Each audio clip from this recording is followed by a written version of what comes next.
ദൈവത്തിൻ്റെ പരിശുദ്ധമായ നാമത്തിന് മഹത്വം ഉണ്ടാകട്ടെ. സ്നേഹാഭിമാനങ്ങളുള്ള എല്ലാ ദൈവദാസന്മാർക്കും കൂടി വന്നിരിക്കുന്ന ദൈവത്തിൻ്റെ മക്കൾക്കും കർത്താവായ യേശുക്രിസ്തുവിൻ്റെ നിസ്തുല്യ നാമത്തിലെ സ്നേഹവന്ദനം അർപ്പിക്കുന്നു.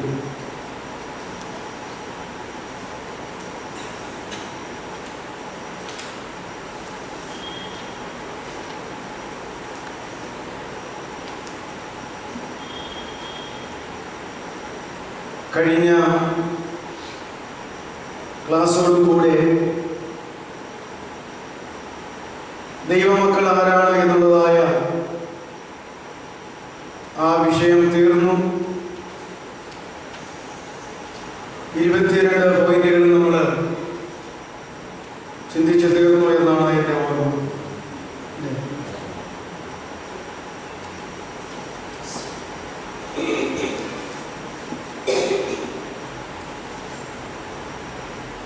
ജയിച്ച ജയാളിയായി പുതുവാന ഭൂമികളെയും അതിലുള്ള സകലത്തെയും അവകാശമാക്കുന്നവരാണ് ദൈവമക്കളെന്ന് നമ്മൾ ചിന്തിച്ചു. 22ാമത്തെ പോയിന്റ് ഓർക്കുന്നുണ്ടോ? ഏതായിരുന്നു ഇത് തന്നെയല്ലേ?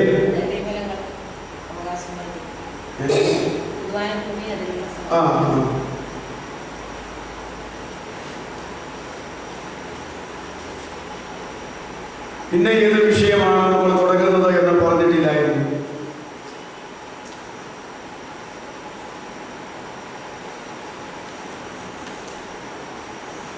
രക്ഷയും രക്ഷാപൂർത്തിയും എന്നുള്ള വിഷയവും ദൈവമക്കൾ ആരാകുന്നു എന്നുള്ളതായ വിഷയവും എൻ്റെ ഒരു പ്രേരണ അനുസരിച്ചാണ് അതെടുക്കാനായിട്ട് ഇടയായത്. എവിടെയായിരുന്നാലും ആദ്യം അങ്ങനെ ചില ക്ലാസ്സുകൾ കഴിഞ്ഞാൽ വന്ന് സംബന്ധിക്കുന്ന സഹോദരങ്ങൾക്ക് താല്പര്യമുള്ള വിഷയമുണ്ടെങ്കിൽ അത് എടുക്കാനാണ് എനിക്ക് സന്തോഷം കൂടുതൽ.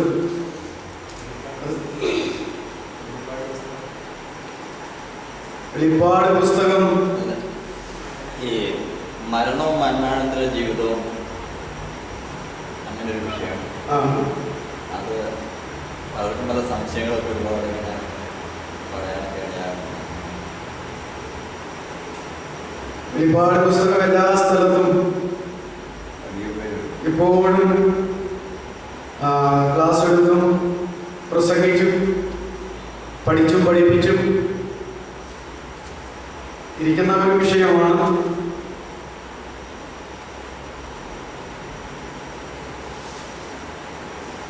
മരണവും മരണാനന്തര ജീവിതവും. അത് ദൈവകൃപ ചെയ്താൽ അടുത്ത ക്ലാസ് മുതൽ നമുക്ക് തുടങ്ങാം. വെളിപ്പാട് പുസ്തക വ്യാഖ്യാനങ്ങൾ പോലെ അതിനെക്കുറിച്ചുള്ള ക്ലാസ്സുകളും പ്രസംഗങ്ങളും പോലെ പറയുന്നില്ലാത്തൊരു വിഷയമാണ് മരണവും മരണാനന്തര ജീവിതങ്ങളും. ചുരുക്കം പുസ്തകങ്ങളൊക്കെ നമ്മുടെ നാട്ടിലുണ്ടെന്ന് എനിക്ക് തോന്നുന്നു. എന്തെങ്കിലും ആകട്ടെ, ദൈവതിരുവചന പ്രകാരം അത് നമുക്ക് അടുത്ത ദിവസം മുതൽ ചിന്തിക്കാം. ഇന്ന് ഒരു ഇടവേള എന്നുള്ള നിലയിൽ മറ്റൊരു ചെറിയ വിഷയത്തെ കുറിച്ച് ചിന്തിച്ച് അവസാനിപ്പിക്കാനായിട്ട് ആഗ്രഹിക്കുന്നു. ജോസ്ഫാസിന്റെ അഭിപ്രായം മരണവും മരണാനന്തര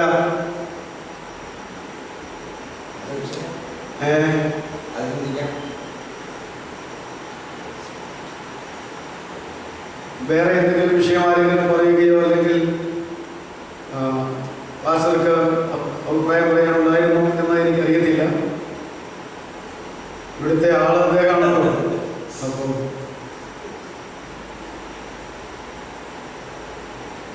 അടുത്ത ക്ലാസ്സിന് മുമ്പ് പറഞ്ഞാൽ മതി.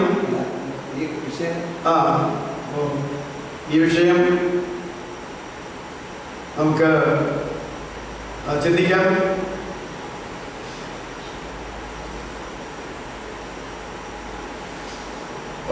ക്രിസ്ത്യാനികൾ, ക്രിസ്തീയ മതവിഭാഗങ്ങളും സഭകളും തമ്മിൽ വളരെയേറെ വൈരുദ്ധ്യമുള്ളതും തർക്കങ്ങളുള്ളതും ഒക്കെ ആയിട്ടുള്ള വിഷയമാണ്.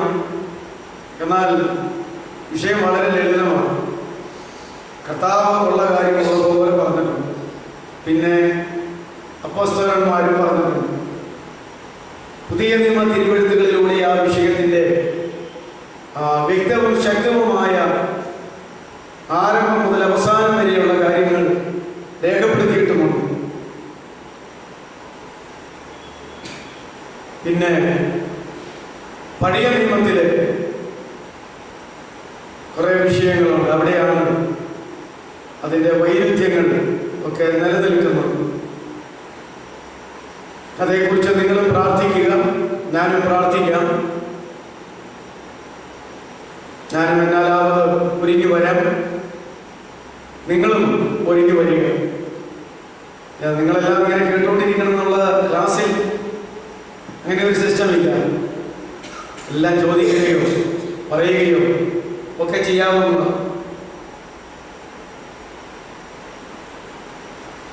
ആരും വിടാതിരിക്കുമ്പോൾ ക്ലാസ് പ്രസംഗം പോലെ ഞാനൊന്ന് പോകും.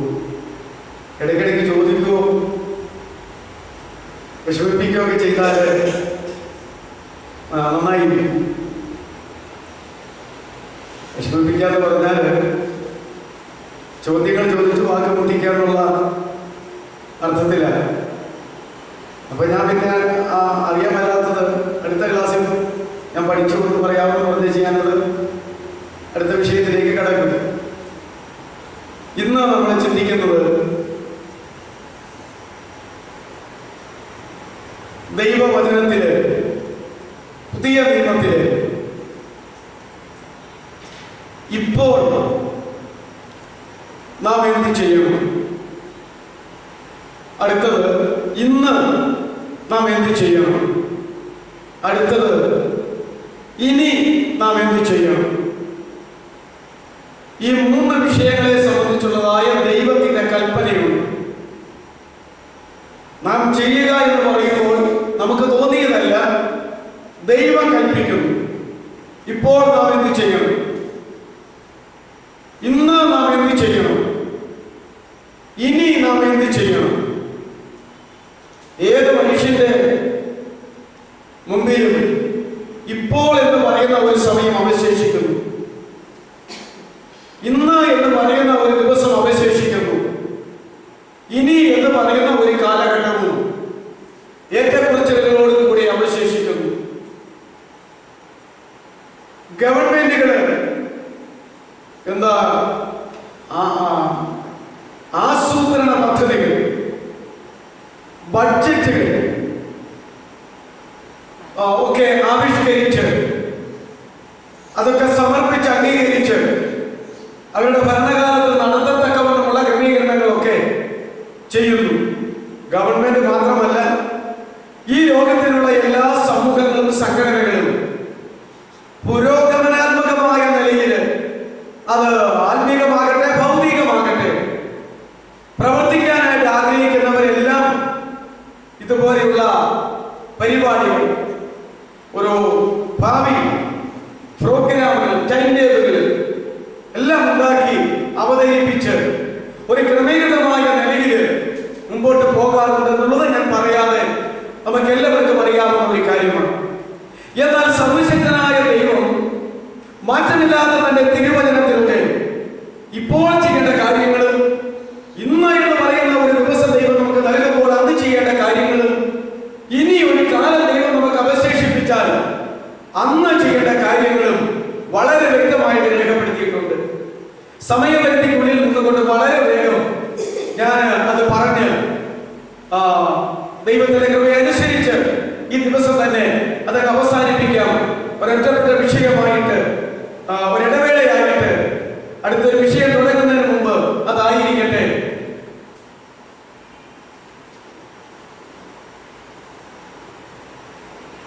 ഇപ്പോൾ എന്ത് ചെയ്യണം എന്നുള്ളതാണല്ലോ നമ്മുടെ ആദ്യത്തെ പോയിന്റ്, ഒന്നാമത്തെ പോയിന്റ്.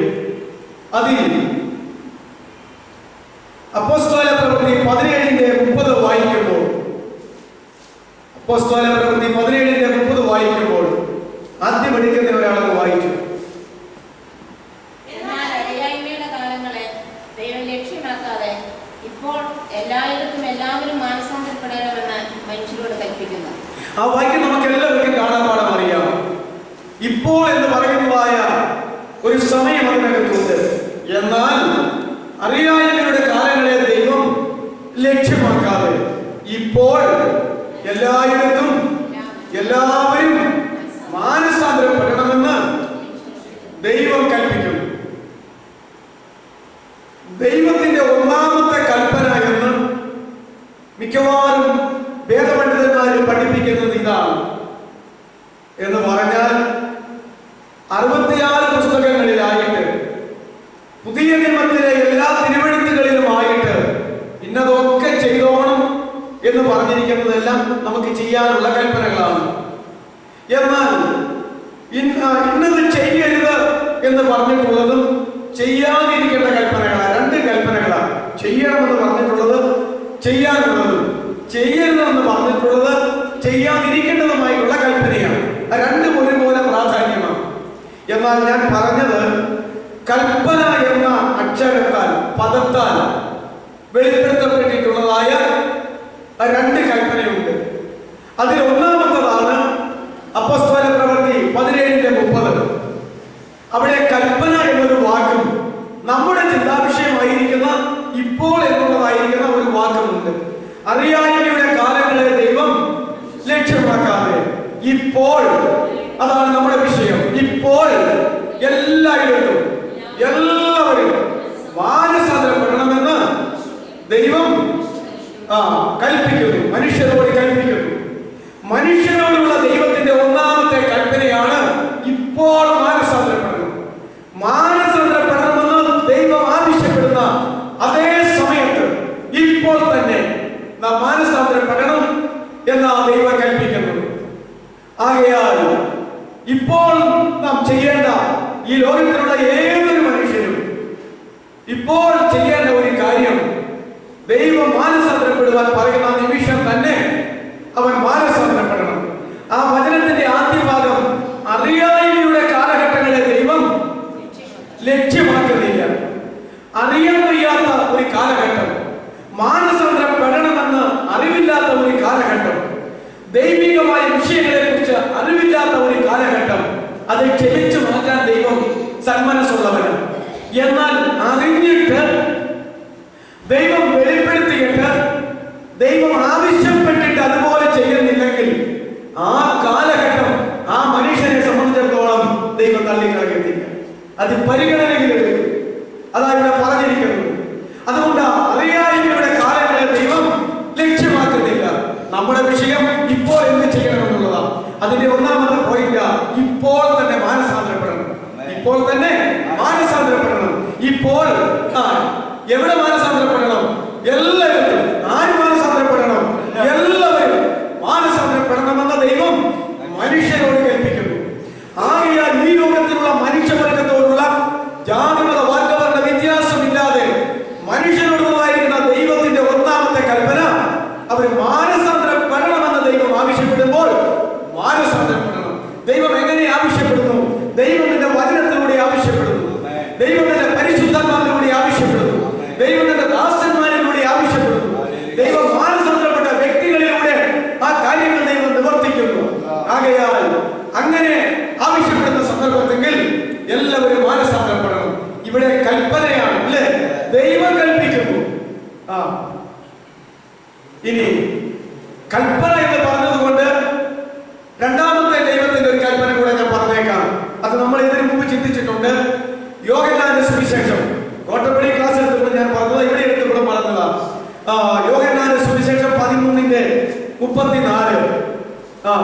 നിങ്ങൾ തമ്മിൽ തമ്മിൽ സ്നേഹിക്കണമെന്ന് ഒരു പുതിയ കൽപ്പന ഞാൻ നിങ്ങൾക്ക് തരുന്നു.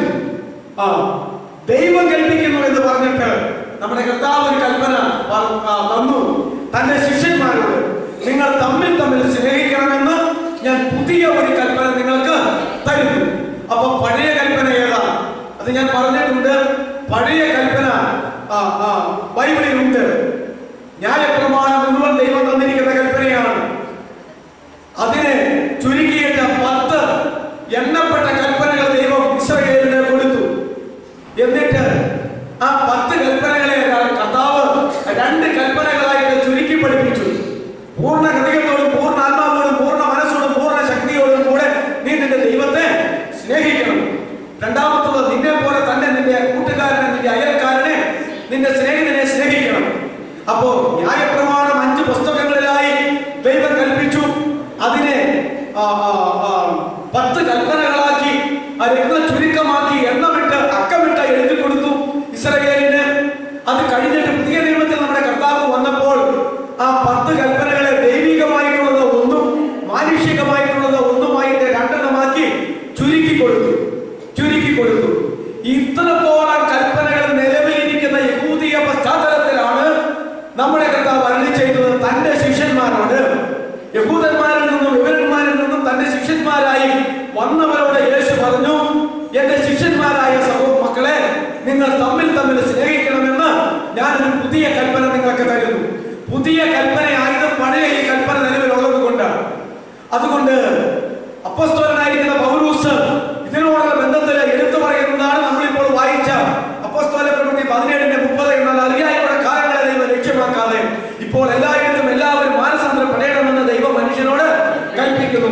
പഴയ നിയമത്തിലായാലും പുതിയ നിയമത്തിലായാലും ദൈവം അരുളി ചെയ്യുന്നത് മനുഷ്യൻ മാനസാന്തരപ്പെടണമെന്നുള്ളതാണ്. അപ്രകാരം ഒരു വചനം തന്നെ പൗലോസ് പറഞ്ഞതുകൊണ്ട് ആ വചനം നമ്മൾ എടുത്തത്. അതുകൊണ്ട് രണ്ടാമത്തെ കൽപ്പനയാണ് തന്റെ ശിഷ്യന്മാര് തമ്മിൽ തമ്മിൽ സ്നേഹിക്കണം. അപ്പോ അതിങ്ങനെ മനസ്സിലാക്കേണ്ടതാ, എല്ലാ മനുഷ്യരോടും ദൈവം അരുളി ചെയ്യുന്നു. ഒന്നാമത്തെ കൽപ്പന, നിങ്ങൾ മാനസാന്തരപ്പെട്ടേ പറ്റുള്ളൂ, ഇപ്പോൾ തന്നെ മാനസാന്തരപ്പെട്ടിട്ടേ സാധിക്കുകയുള്ളൂ എന്ന്. മാനസാന്തരപ്പെട്ടവരായ തന്റെ ആളുകളോട് പറയുന്നു, നിങ്ങൾ തമ്മിൽ തമ്മിൽ സ്നേഹിക്കണം.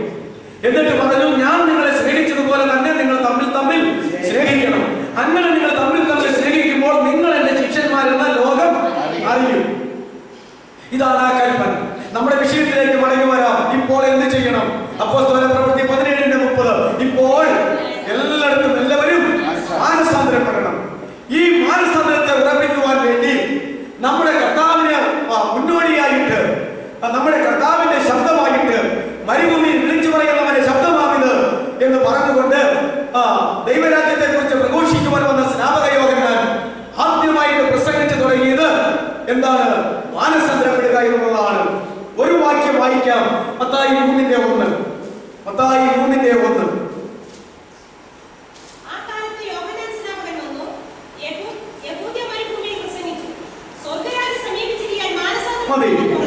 സ്നാപക യോഹന്നാൻ വന്നിട്ട് ആദ്യമായിട്ട് പ്രസംഗം തുടങ്ങുമ്പോൾ പ്രസംഗ വിഷയം അല്ലെങ്കിൽ കൽപ്പന എന്താ? സ്വർഗരാജ്യം സമീപിച്ചിരിക്കാൻ എല്ലാവരും മാനസാന്തരപ്പെടുക. വീണ്ടും യേശുക്രിസ്തു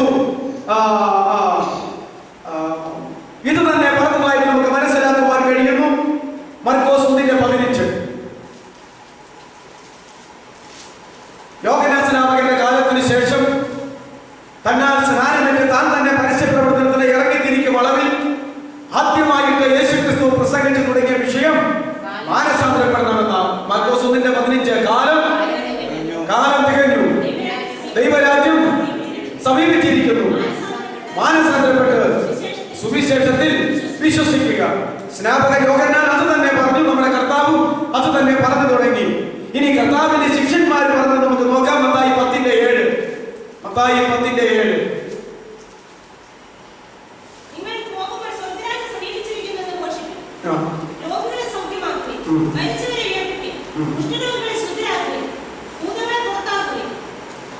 മതി. അപ്പോസ്തലന്മാരെ ഈ 2 പേരായിട്ട് അയക്കുമ്പോൾ അവരോട് പറഞ്ഞിരിക്കുന്ന വേദഭാഗം എല്ലാം നമ്മൾ നോക്കുമ്പോൾ അവർ പ്രസംഗിച്ചത് സ്വർഗരാജ്യം സമീപിച്ചിരിക്കുകയാൽ മാനസാന്തരപ്പെടുവീൻ എന്ന് തന്നെയാണ്. കർത്താവിന്റെ വേല വർദ്ധിച്ചപ്പോൾ ശിഷ്യന്മാർ 12 പേരെ കൊണ്ട് തനിക്ക് മുമ്പായി ചെന്ന് ഭവനങ്ങളിലും നാടുകളിലും പട്ടണങ്ങളിലും ഒക്കെ ശുശ്രൂഷയ്ക്കായി ക്രമീകരിക്കാൻ ബുദ്ധിമുട്ട് വന്നപ്പോൾ 70 സുവിശേഷകരെ തിരഞ്ഞെടുത്ത് അവർക്ക് അധികാരം കൊടുത്ത് നമ്മുടെ കർത്താവ് ഈ 2 പേരായി അയച്ചത് നാം തിരുവെഴുത്തിൽ വായിക്കുന്നു. അതുകൊണ്ട് 70 പേരോട് പറഞ്ഞിട്ടും അവർ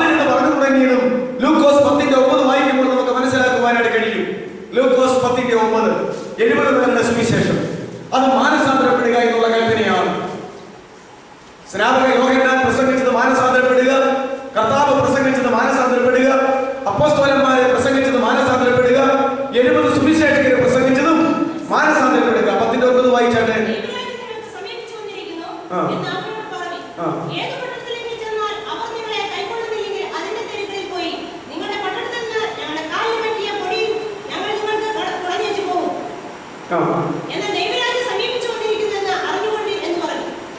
അവിടെയും അവരോട് പറഞ്ഞിരിക്കുന്ന വേദഭാഗം മുഴുവൻ വായിക്കുമ്പോൾ മാനസാന്തരപ്പെടുക എന്നുള്ളതാണ്. ഈ 70 പേര് തനിക്ക് മുമ്പായി ചെന്നിട്ട് പ്രസംഗിച്ചു തുടങ്ങിയത് ഇത് തന്നെയാണ്. ഇനി കർത്താവായിരിക്കുന്ന യേശു ക്രിസ്തുവിന്റെ കാലം, സ്നാപക യോഹന്നാൻ, യേശു ക്രിസ്തു, 12 വരെ 70 പേര് എല്ലാം പ്രസംഗിച്ചത് മാനസാന്തരപ്പെടുക എന്നുള്ളതായ വിഷയമാണ്. ഇപ്പോൾ എല്ലാവരും മാനസാന്തരപ്പെടണം എന്നുള്ളതിന്റെ പ്രാധാന്യം മനസ്സിലാക്കാനാണ് ഇവരെല്ലാം ആരംഭിച്ച പ്രസംഗ വിഷയം ഇതാണ് എന്ന് ഞാൻ പറഞ്ഞു തുടങ്ങിയത്. ഇനി പെന്തക്കോസ്തിന് ദൈവത്തിന്റെ പരിശുദ്ധാത്മാവ് വരികയും ക്രൈസ്തവ സഭ ആരംഭിക്കുകയും ചെയ്ത ആ നിമിഷത്തിൽ ആത്മനിർഭരനായിട്ട് 11 പേരോടുകൂടി എഴുന്നേറ്റ് നിന്ന പത്രോസ് അപ്പോസ്തലൻ ചെയ്ത ആദ്യത്തെ പ്രസംഗവും അത് ആരംഭിക്കുന്നതും എങ്ങനെ തന്നെയാണ്? അപ്പോസ്തലർ 2:37 മുതൽ വായിക്കുമ്പോൾ നമുക്കറിയാം. പത്രോസിനോടും ശേഷം അപ്പോസ്തലന്മാരോടും സഹോദരന്മാരായ പുരുഷന്മാരെ ഞങ്ങൾ എന്ത് ചെയ്യേണ്ടു എന്ന് ചോദിച്ചു. പത്രോസ് അവരോട്, നിങ്ങൾ മാനസാന്തരപ്പെട്ട നിങ്ങളുടെ പാപങ്ങളുടെ മോചനത്തിനായി ഓരോരുത്തരും യേശുക്രിസ്തുവിന്റെ നാമത്തിൽ സ്നാനമേൽക്കുകയും. മതി, അതിങ്ങനെ തുടർച്ചയായിട്ട് പോവുക പ്രസംഗം. അവിടെയും ആത്മനിർഭരമുള്ള പത്രോസ് അപ്പോസ്തലൻ ദൈവസഭയുടെ ആ സ്ഥാപന ദിവസം തന്നെ ഓടിക്കൂടിയ ജനത്തോട് പ്രസംഗിക്കുന്നത്, ഞങ്ങൾ എന്താ ചെയ്യേണ്ടതെന്ന് ചോദിച്ചപ്പോൾ, നിങ്ങൾ ഓരോരുത്തരും മാനസാന്തരപ്പെടുക, യേശുക്രിസ്തുവിന്റെ നാമത്തിൽ സ്നാനമേൽക്കുക എന്നിങ്ങനെ പറഞ്ഞു തുടങ്ങുന്നു. അടിസ്ഥാന ഉപദേശങ്ങളാണ് എന്ന് പറഞ്ഞ് പഠിപ്പിക്കുന്ന വേദഭാഗം നോക്കിക്കേ. ഇവിടെ എല്ലാം മാനസാന്തരപ്പെടുക, പഴയ നിയമത്തിൽ മാനസാന്തരപ്പെടുക. സ്നാപക യോഹന്നാൻ മുതൽ പെന്തക്കോസ്തി പത്രോസ് അപ്പോസ്തലൻ വരെയുള്ള ഈ ആളുകളെല്ലാം പ്രസംഗിച്ചത് മാനസാന്തരപ്പെടുക, മാനസാന്തരപ്പെടുക എന്നുള്ളതാണ്. അതാണ് ദൈവം പറഞ്ഞത്, ഇപ്പോൾ തന്നെ എല്ലാവരും മാനസാന്തരപ്പെടുന്നു എന്ന്. ഇപ്പോൾ എന്ന് പറയുന്ന ഒരു അവസരം ഈ ഭൂമിയിൽ ഏതെങ്കിലും ഒരു മനുഷ്യന്റെ മുമ്പിൽ മാനസാന്തരപ്പെടുവാനുള്ള ആലോചന ദൈവം ഏത് വിധേനയും അറിയിച്ചാൽ ആ നിമിഷം അവൻ മാനസാന്തരപ്പെട്ടുകൊള്ളണമെന്നുള്ളതാണ് ദൈവത്തിന്റെ മാറ്റമില്ലാത്ത കൽപ്പന. ഇങ്ങനെ മാനസാന്തരപ്പെട്ടില്ലെങ്കിലോ, ഒരാൾക്ക് ചോദിക്കുക, എനിക്ക് മാനസാന്തരപ്പെടാൻ മനസ്സില്ല, മാനസാന്തരപ്പെട്ടില്ലെങ്കിലോ, അതിന് തന്നെ മറുപടി കർത്താവ് പറഞ്ഞിട്ടുണ്ട്, നമ്മൾ നോക്കേണ്ട കാര്യമില്ലല്ലോ. ലൂക്കോസിന്റെ സുവിശേഷം 13-ാം അധ്യായത്തിന്റെ 1 മുതൽ 5 വരെയുള്ള വേദഭാഗം വായിക്കുമ്പോൾ അതിന് മറുപടി കർത്താവ് തന്നെ പറഞ്ഞിട്ടുണ്ട്. ലൂക്കോസ് 13-ന്റെ 1 മുതൽ 5 വരെ.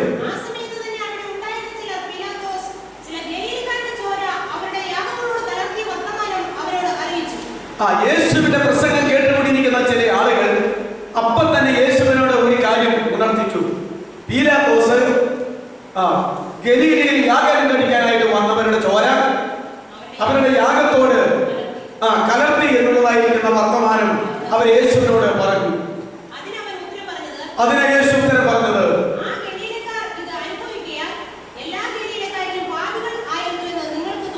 ചോദിച്ചവരുടെ അന്തർഗതം അതാ പറഞ്ഞത്. അല്ലെങ്കിൽ യാഗം കഴിച്ച് ദൈവത്തെ പ്രസാദിപ്പിക്കാനായിട്ട് വന്നിരിക്കുന്ന ആ ആളുകളെ തന്നെ കൊന്നവരുടെ യാഗത്തിന് ഇന്നും ഈ യാഗമൃഗത്തിന്റെ രക്തത്തോടു കൂടെ തന്നെ ഈ മനുഷ്യന്റെ രക്തം ചേർത്തു എന്ന് അവിടെ പറഞ്ഞിരിക്കുന്നത്. ഇത്ര ഹീനമായ, കഷ്ടകരമായ, ശാപകരമായ, അനിഷ്ടപരമായ ഒരു കാര്യമാണ്. ആ പശ്ചാത്തലത്തിലാണ് ചോദിച്ചത്. അപ്പൊ തന്നെ അവരുടെ ആന്തരികർത്താവ് എടുത്തു പറഞ്ഞു, ഇങ്ങനെ ആ ഗലീലക്കാർക്ക് സംഭവിക്കുകയാൽ നിങ്ങളുടെ വിചാരം ഈ ഗലീലയിൽ ജീവിച്ചിരിക്കുന്ന എല്ലാവരെക്കാളും ദുഷ്ടന്മാരും പാപികളുമായിരുന്നു എന്നല്ലേ നിങ്ങളുടെ മനോവാദം? അത് അങ്ങനെയാണോ എന്ന് ഉറപ്പ് കിട്ടാനല്ലേ നിങ്ങൾ എന്നോട് ചോദിച്ചത്? ഇതാ കർത്താവ് പറഞ്ഞത്. എന്താ? അല്ലല്ല, പറയുക അല്ലല്ല, നിങ്ങളുടെ അന്തർഗതമൊന്നും അങ്ങനല്ല, നിങ്ങൾ വിചാരിക്കുന്ന പോലല്ല കാര്യങ്ങൾ. എനിക്ക് ഒന്നേ പറയാനായിട്ടുള്ളൂ, അവരെന്തുകൊണ്ട് അവർക്കത് സംഭവിച്ചു എന്നുള്ളതിന്റെ കാര്യം നിന്നോട് പറയേണ്ട കാര്യം എനിക്കില്ല. നിന്നോട് എനിക്കൊരു കാര്യം പറയാനായിട്ടുണ്ട്. അല്ലല്ല, മാനസാന്തരപ്പെടാൻ ഞാൻ നിങ്ങൾ എല്ലാവരും അതുകൊണ്ട് തന്നെ നശിച്ചു പോകും. നിങ്ങളോട് എനിക്ക് പറയാനായിട്ടുള്ളത്, നിങ്ങൾ മാനസാന്തരപ്പെടണമെന്ന് ദൈവം പറയുമ്പോൾ മാനസാന്തരപ്പെട്ടില്ലെങ്കിൽ നശിക്കും നിശ്ചയമാണ് കർത്താവ് പറഞ്ഞിരിക്കുക. ഇത്ര വ്യക്തമായിട്ട് ശക്തമായിട്ടാണ് കർത്താവ് പറയുന്നത്. കർത്താവിനെ ഇവിടെ അധികം നാൾ ജീവിക്കണമെന്ന് പ്ലാനൊന്നുമില്ല, ഇവിടെ ആരെങ്കിലും പ്രസാദിപ്പിക്കണമെന്ന് പ്ലാനൊന്നുമില്ല.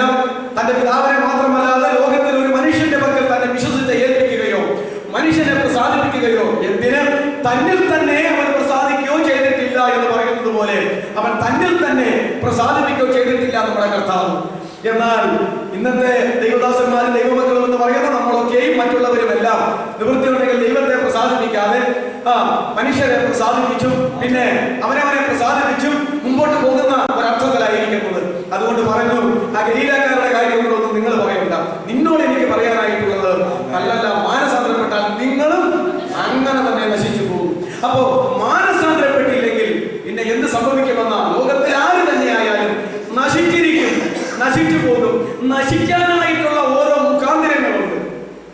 ആ ഗലീലക്കാര് ഇവിടെ വെച്ച് മരിച്ചു മാറ്റപ്പെടാനൊരു മുഖാന്തരം പീലാത്തോസ് കടോരകൃത്യം ചെയ്തു എന്ന് മാത്രമേ ഉള്ളൂ. തൊട്ട് താഴെയുള്ള വേദഭാഗം കൂടെ വായിച്ചാട്ടെ.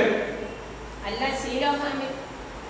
ശീലോഹാമിലെ ഗോപുരം എന്ന് മരിച്ചുപോയ 18 പേർ യെരുശലേമിൽ പാർക്കുന്ന സകല മനുഷ്യരും കുറ്റക്കാരായിരുന്നത്. ഇതിന് മുമ്പ് ഒരു ദുരന്തം ഉണ്ടായ കാര്യമാണ് കർത്താവ് അങ്ങോട്ട് ഓർമ്മിക്കുക. ഇനി അമ്മമാർ അതിനോട് പറയുന്നതിന് മുമ്പ് കർത്താവ് ഓർമ്മിക്കുകയാണ്, ശീലോഹാമിൽ ഒരു ഗോപുരം ഉരുണ്ട് വീഴും. എന്താ പറയുന്നത്?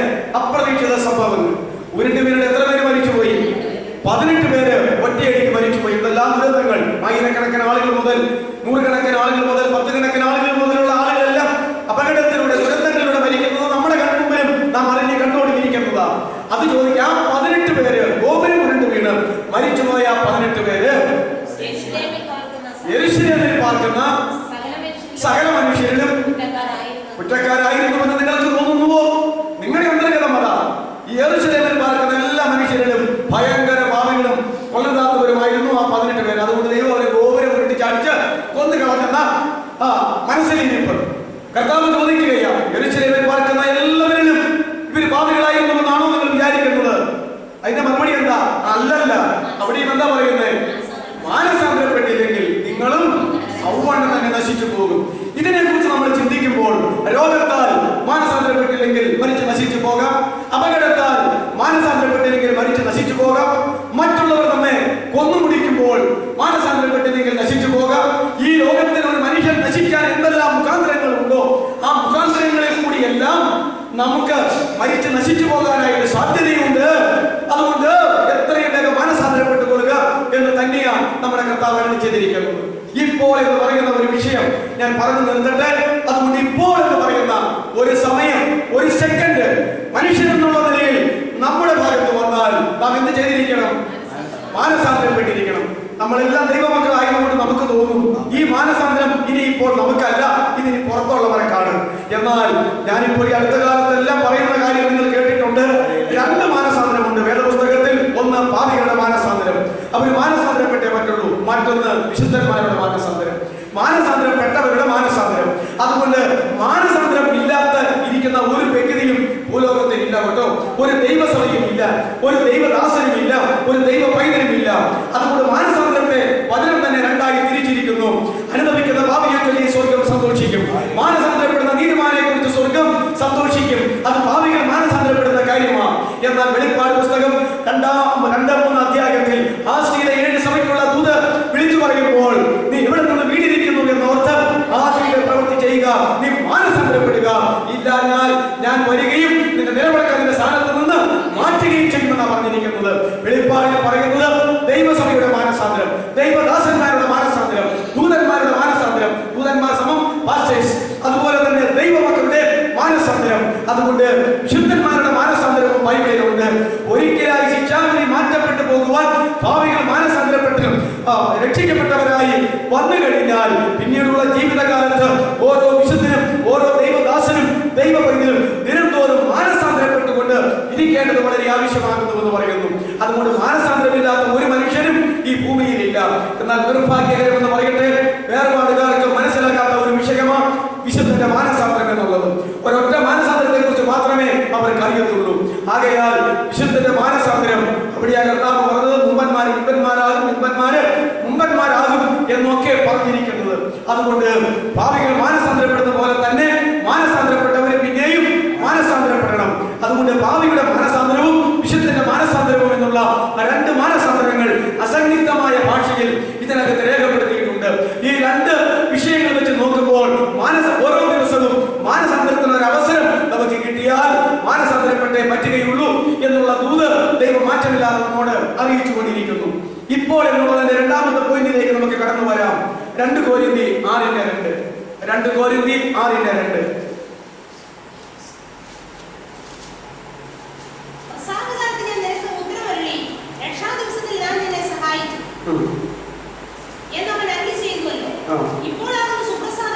ഇപ്പോഴാകുന്നു സുപ്രസാദകാലം, ഇപ്പോഴാകുന്നു രക്ഷാദിവസം.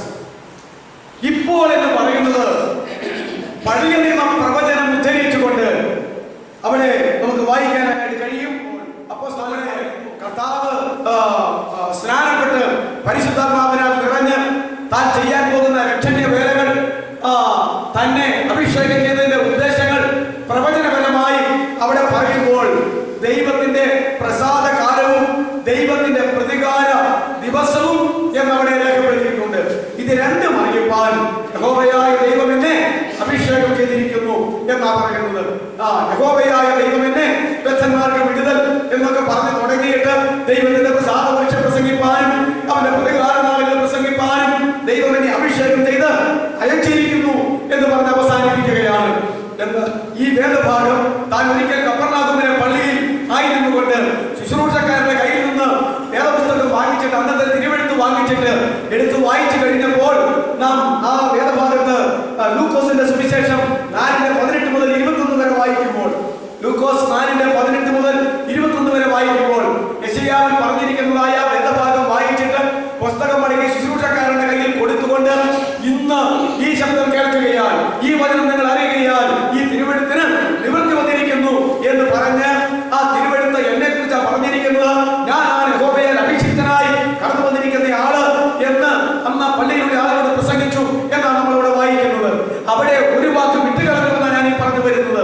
യഹോവയുടെ പ്രതികാര ദിനം പ്രസ്താവിപ്പാനും എന്നെ അഭിഷേകം ചെയ്ത് അയച്ചിരിക്കുന്നു എന്നുള്ളതായ വാക്ക് വിട്ടിട്ട് പ്രസാദ പരീക്ഷ പ്രസംഗിപ്പാൻ അവൻ എന്നെ അയച്ചിരിക്കുന്നു എന്നാ പറഞ്ഞത്. എന്തെന്നാൽ നമ്മുടെ കർത്താവ് സ്നാനപ്പെട്ട് ആത്മാവിൽ നിയുക്തനായി പ്രസംഗം തുടങ്ങിയ കാലഘട്ടം മുതൽ കർത്താവ് വന്നിട്ട് തന്നെ മക്കളെ ചേർക്കുന്ന ഈ കൃപാകാലം, ഈ സഭാകാലം മുഴുവൻ ദൈവത്തിന്റെ പ്രസാദ നാളുകളാണ്. ദൈവത്തിന്റെ പ്രസാദ നാളാണ്. ഇപ്പോൾ രക്ഷാ ദിവസം, ഇപ്പോൾ സുപ്രസാദ കാലം എന്ന് പറയുന്ന ആ ഒരു നാളുകളാകുന്നു. അതുകൊണ്ട് ഈ കാലഘട്ടത്തിൽ മാത്രമേ മാനസാന്തരപ്പെടുവാനായിട്ട് കഴിയുകയുള്ളൂ എന്നുള്ള കാര്യം നമ്മൾ ഓർക്കേണ്ടതാണ്.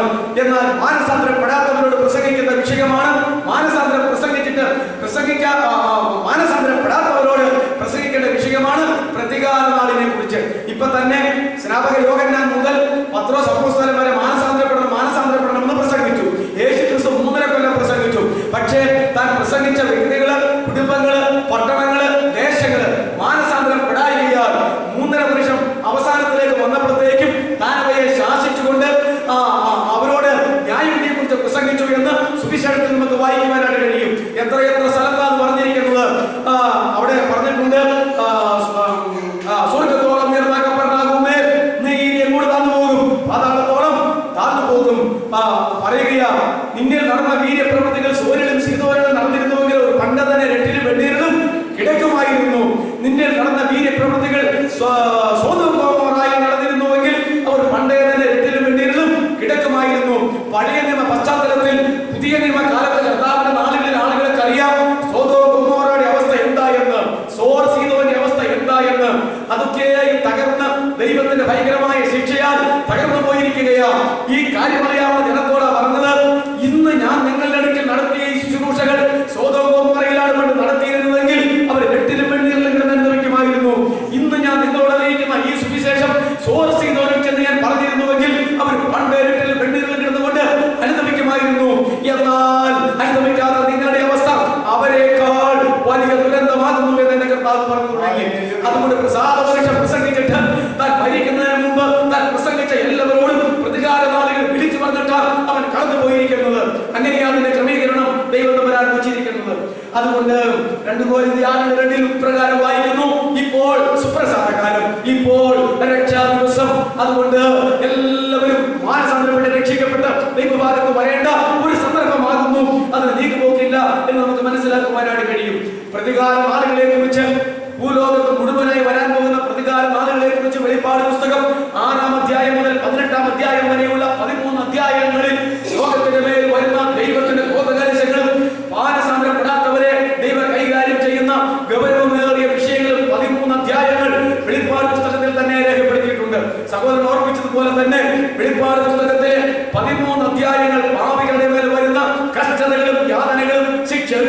ശിക്ഷാവിധികളുമാകുന്നു എന്ന് ഓർക്കേണ്ടതാണ്.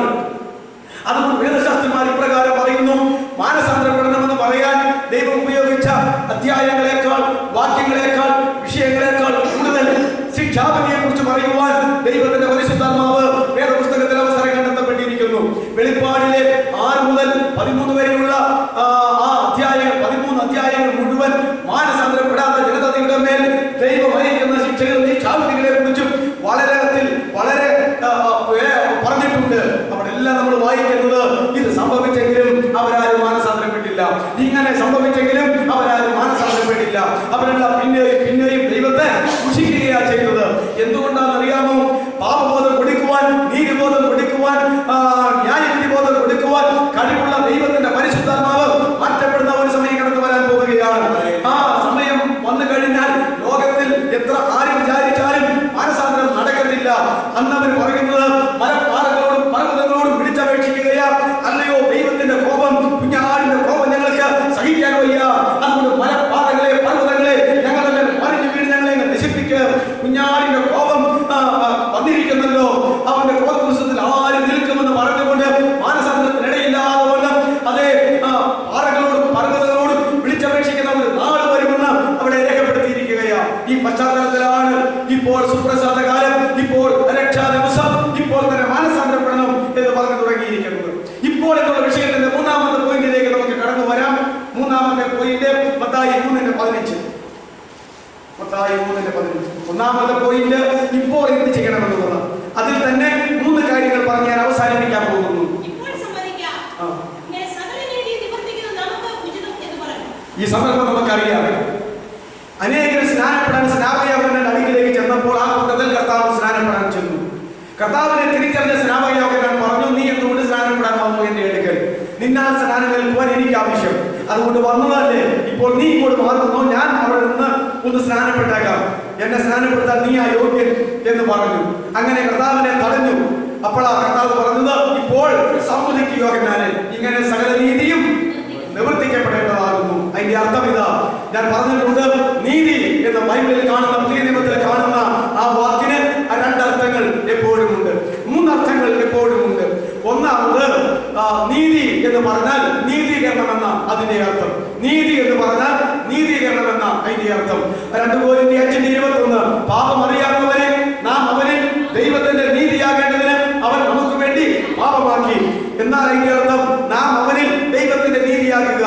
യേശു ക്രിസ്തുവിലൂടെ നാം നീതീകരിക്കപ്പെട്ടവരായി, പാപമില്ലാത്തവരായി ദൈവസന്നിധിയിലാകേണ്ടതിന് പാപം അറിയാത്ത യേശുവിനെ, അതെ നമ്മൾ അവനെ ദൈവം പാപമാക്കി എന്ന് അവിടെ പറഞ്ഞിരിക്കുന്നത്. അതുകൊണ്ട് നീതി എന്ന് പറഞ്ഞാൽ നീതീകരണം എന്നാണ് 1-ാമത്തെ അർത്ഥം. പറയുന്ന സാഹചര്യം അനുസരിച്ചാണ് ഏതർത്ഥമാണ് എന്ന് അവിടെ ഉള്ളിക്കേണ്ടത് എന്ന് നമ്മൾ വിവേചിക്കേണ്ടത്. 2-ാമത് നീതി എന്ന് പറഞ്ഞാൽ നിയമം എന്നാണ്.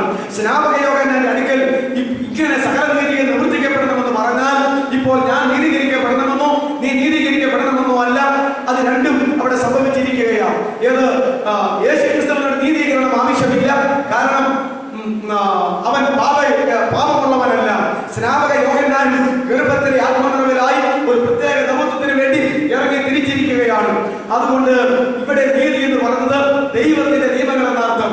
യോഹന്നാനെ, ഇപ്പോൾ നീ സമ്മതിച്ചേ പറ്റത്തുള്ളൂ, ദൈവത്തിന്റെ നീതി ഇങ്ങനെ നടക്കണം. അതായത് ദൈവം വെച്ചിരിക്കുന്ന നിയമങ്ങൾ വള്ളിപ്പുള്ളി തെറ്റാതെ നടന്നേ പറ്റത്തുള്ളൂ. അത് ഞാനും സമ്മതിക്കണം, നീയും സമ്മതിച്ചേ പറ്റത്തുള്ളൂ.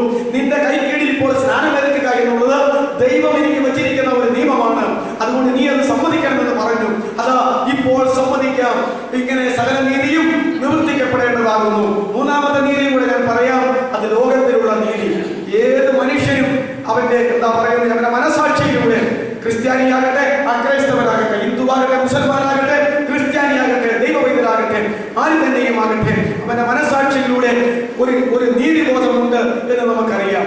ഏത് വിഷയം കണ്ടാലും കേട്ടാലും നമുക്കൊരു നീതിബോധം ഉണ്ടാകും. അത് അനീതിയാ, ഇത് നീതിയാ, അതിന്റെ നീതി ഇങ്ങനെയാ എന്നുള്ളതായിരിക്കുന്ന ഒരു ബോധം ഉണ്ടാകും. ആകയാൽ ദൈവമക്കൾക്ക് കൂടുതൽ ദൈവാത്മാവിന്റെ നീതിബോധം ഉണ്ടാകും. മാനുഷികമായിട്ട് ഉണ്ടാകാത്ത നീതിബോധങ്ങൾ കൂടി ദൈവമക്കൾക്ക് ഉണ്ടാകും. എന്നാൽ ദൈവാത്മാവില്ലാത്തവർക്ക് മാനുഷികമായ ഒരു നീതിബോധം ഉണ്ടാകും. ഞാൻ ചോദിക്കട്ടെ, രക്ഷിക്കപ്പെട്ട ഒരു ദൈവത്തിന്റെ പൈതൽ ദൈവത്തിന്റെ നിയമമനുസരിച്ച് ജീവിക്കേണ്ടതാണ്, ദൈവികമായ നീതി അനുസരിച്ച് ജീവിക്കേണ്ടതാണ്, നിയമമനുസരിച്ച് ജീവിക്കേണ്ടതാണ്. എന്നാൽ ലോകത്തിന്റെ മുമ്പിൽ ഇവിടെയുള്ള രക്ഷിക്കപ്പെടാത്ത ആളുകൾക്ക് തോന്നുന്ന നീതി പോലും ഈ ജീവിതത്തിൽ മാതൃക കാണിക്കാതെ അവരിവിടെ ജീവിച്ചാൽ കർത്താവിന്റെ നാമം അപമാനപ്പെടുത്തുകയല്ലാതെ പിന്നെന്താ പറയുന്നത്? ഈ ലോകത്തിലെ രണ്ടാളുകൾ പറയുകയാണ് ഇതാ നീതി, ഇത് അനീതി. അപ്പൊ ദൈവവൈദ്യർ പറയുക അത് അനീതിയല്ല, അത് നീതിയാന്ന് പറഞ്ഞാൽ അവൻ ഇവന്റെ ദൈവത്തെയും തള്ളിക്കളയും, ഇവന്റെ ക്രിസ്ത്യാനിറ്റി അവൻ ചോദ്യം ചെയ്യുകയും ചെയ്യും. ഞാൻ പറഞ്ഞത് നിങ്ങൾ നിമിത്തം യേശുക്രിസ്തുവിന്റെ നാമം ജാതികളുടെ ഇടയിൽ ദുഷിക്കപ്പെടുന്നു എന്ന് പൗലോസ് അന്ന് വിളിച്ചു പറഞ്ഞതുപോലെ യേശുക്രിസ്തുവിന്റെ നാമം ജാതികളുടെ ഇടയിൽ ദുഷിക്കപ്പെടുമാണ് നിങ്ങൾ എന്ന് പറയുന്ന നമ്മൾ ഈ ലോകത്തിൽ ജീവിക്കുന്ന ഒരു കാലഘട്ടത്തിലാണ് നമ്മൾ നിൽക്കുന്നത്. അതുകൊണ്ട് നീതി എന്നതിന് മൂന്നർത്ഥം: ഒന്ന് നീതീകരണം, മറ്റൊന്ന് ദൈവത്തിന്റെ നിയമം, മറ്റൊന്ന് ലോകത്തിലെ മാനുഷികമായ എല്ലാ നീതികളും. ഇവിടുത്തെ അർത്ഥം എന്താണ്?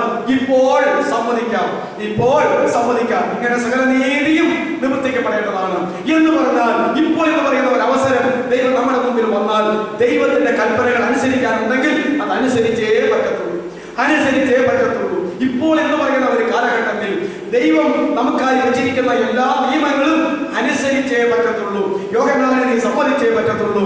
നിന്റെ കൈക്കീഴിൽ ഞാൻ സ്നാനം ഏൽക്കുക എന്നുള്ളത് എന്റെ പിതാവ് വെച്ചിരിക്കുന്ന ഒരു നിയമമാണ്. ഞാൻ ആ നിയമം അനുസരിക്കട്ടെ, ഞാൻ ആ നിയമം അനുസരിക്കട്ടെ. എനിക്ക് 30-ാമത്തെ വയസ്സായി. ലേവ്യ ഗോത്രം നമ്മൾ പഠിക്കുമ്പോൾ അവിടെ അവർക്ക് ലേവ്യ ഗോത്രത്തിന് പൗരോഹിത്യം കൊടുത്തപ്പോൾ ആ പൗരോഹിത്യം ഏൽക്കുന്നവരെല്ലാവരും 30-ാമത്തെ വയസ്സിൽ വെള്ളത്തിൽ കടികൾ പ്രാപിച്ച് അഭിഷേകത്തിൽ അഭിഷേകം പ്രാപിച്ച് അവരുടെ ഓർഡിനേഷൻ എടുത്ത് അവരുടെ കർമ്മങ്ങളും അവരുടെ വസ്ത്രങ്ങളും ഒക്കെ ധരിച്ചുകൊണ്ട് മുമ്പോട്ട് വരുന്നതായ ഒരു കാര്യം പഴയ നിയമത്തിലുണ്ട്. അത് 30-ാമത്തെ വയസ്സിലാണ്. നിങ്ങൾക്കറിയാമോ, യോസേഫ് ആ കാലഘട്ടത്തിൽ കിടക്കുന്ന കാലയളവിൽ ആരുടെയാ ഫറവോന്റെ പാനപാത്രവാഹകനും അപ്പക്കാരനോടെ ഉണ്ടായിരുന്നു. രണ്ടുപേരും സ്വപ്നം കണ്ട് അർത്ഥം പറഞ്ഞു. അപ്പക്കാരനോട് അർത്ഥം പറഞ്ഞ പോലെ 3-ാം ദിവസം അവനെ തൂക്കിക്കൊന്നു. പാനപാത്രവാഹകനോട് അർത്ഥം പറഞ്ഞതുപോലെ 3-ാം ദിവസം അവനെ തിരിച്ചു വിളിച്ച് കൊട്ടാരത്തിലാക്കി. പക്ഷെ ഒരു വ്യവസ്ഥ പറഞ്ഞു, നീ അവിടെ ചെല്ലുമ്പോൾ ഞാനൊരു നിരപരാധിയ, ഒരു കുറ്റം ചെയ്തതല്ല, തന്റെ സഹോദരന്മാർ കുറ്റക്കാരാന്ന് പറഞ്ഞില്ല, എന്നെ എബ്രായരുടെ നാട്ടിൽ നിന്ന് കട്ടുകൊണ്ടുവന്നതാ, എന്നെ ഇങ്ങനെ കട്ടുകൊണ്ടുവന്നതാ എന്ന് മാത്രമേ ഉള്ളൂ. അങ്ങനെയാണ് ഞാൻ ഇവിടെ വരണ്ട വന്നത് എന്ന്, ഞാനൊരു തെറ്റ് ചെയ്ത ആളല്ല. അതുകൊണ്ട് അങ്ങ് ചെന്ന് കഴിയുമ്പോൾ എന്റെ കാര്യം ഒന്ന് ഓർപ്പിക്കണമെന്ന് പറഞ്ഞു. നമ്മൾ എന്താ തിരുവെടുത്ത് വായിക്കുന്നത്? 2 കൊല്ലത്തേക്ക് അവനത് ഓർത്തില്ല.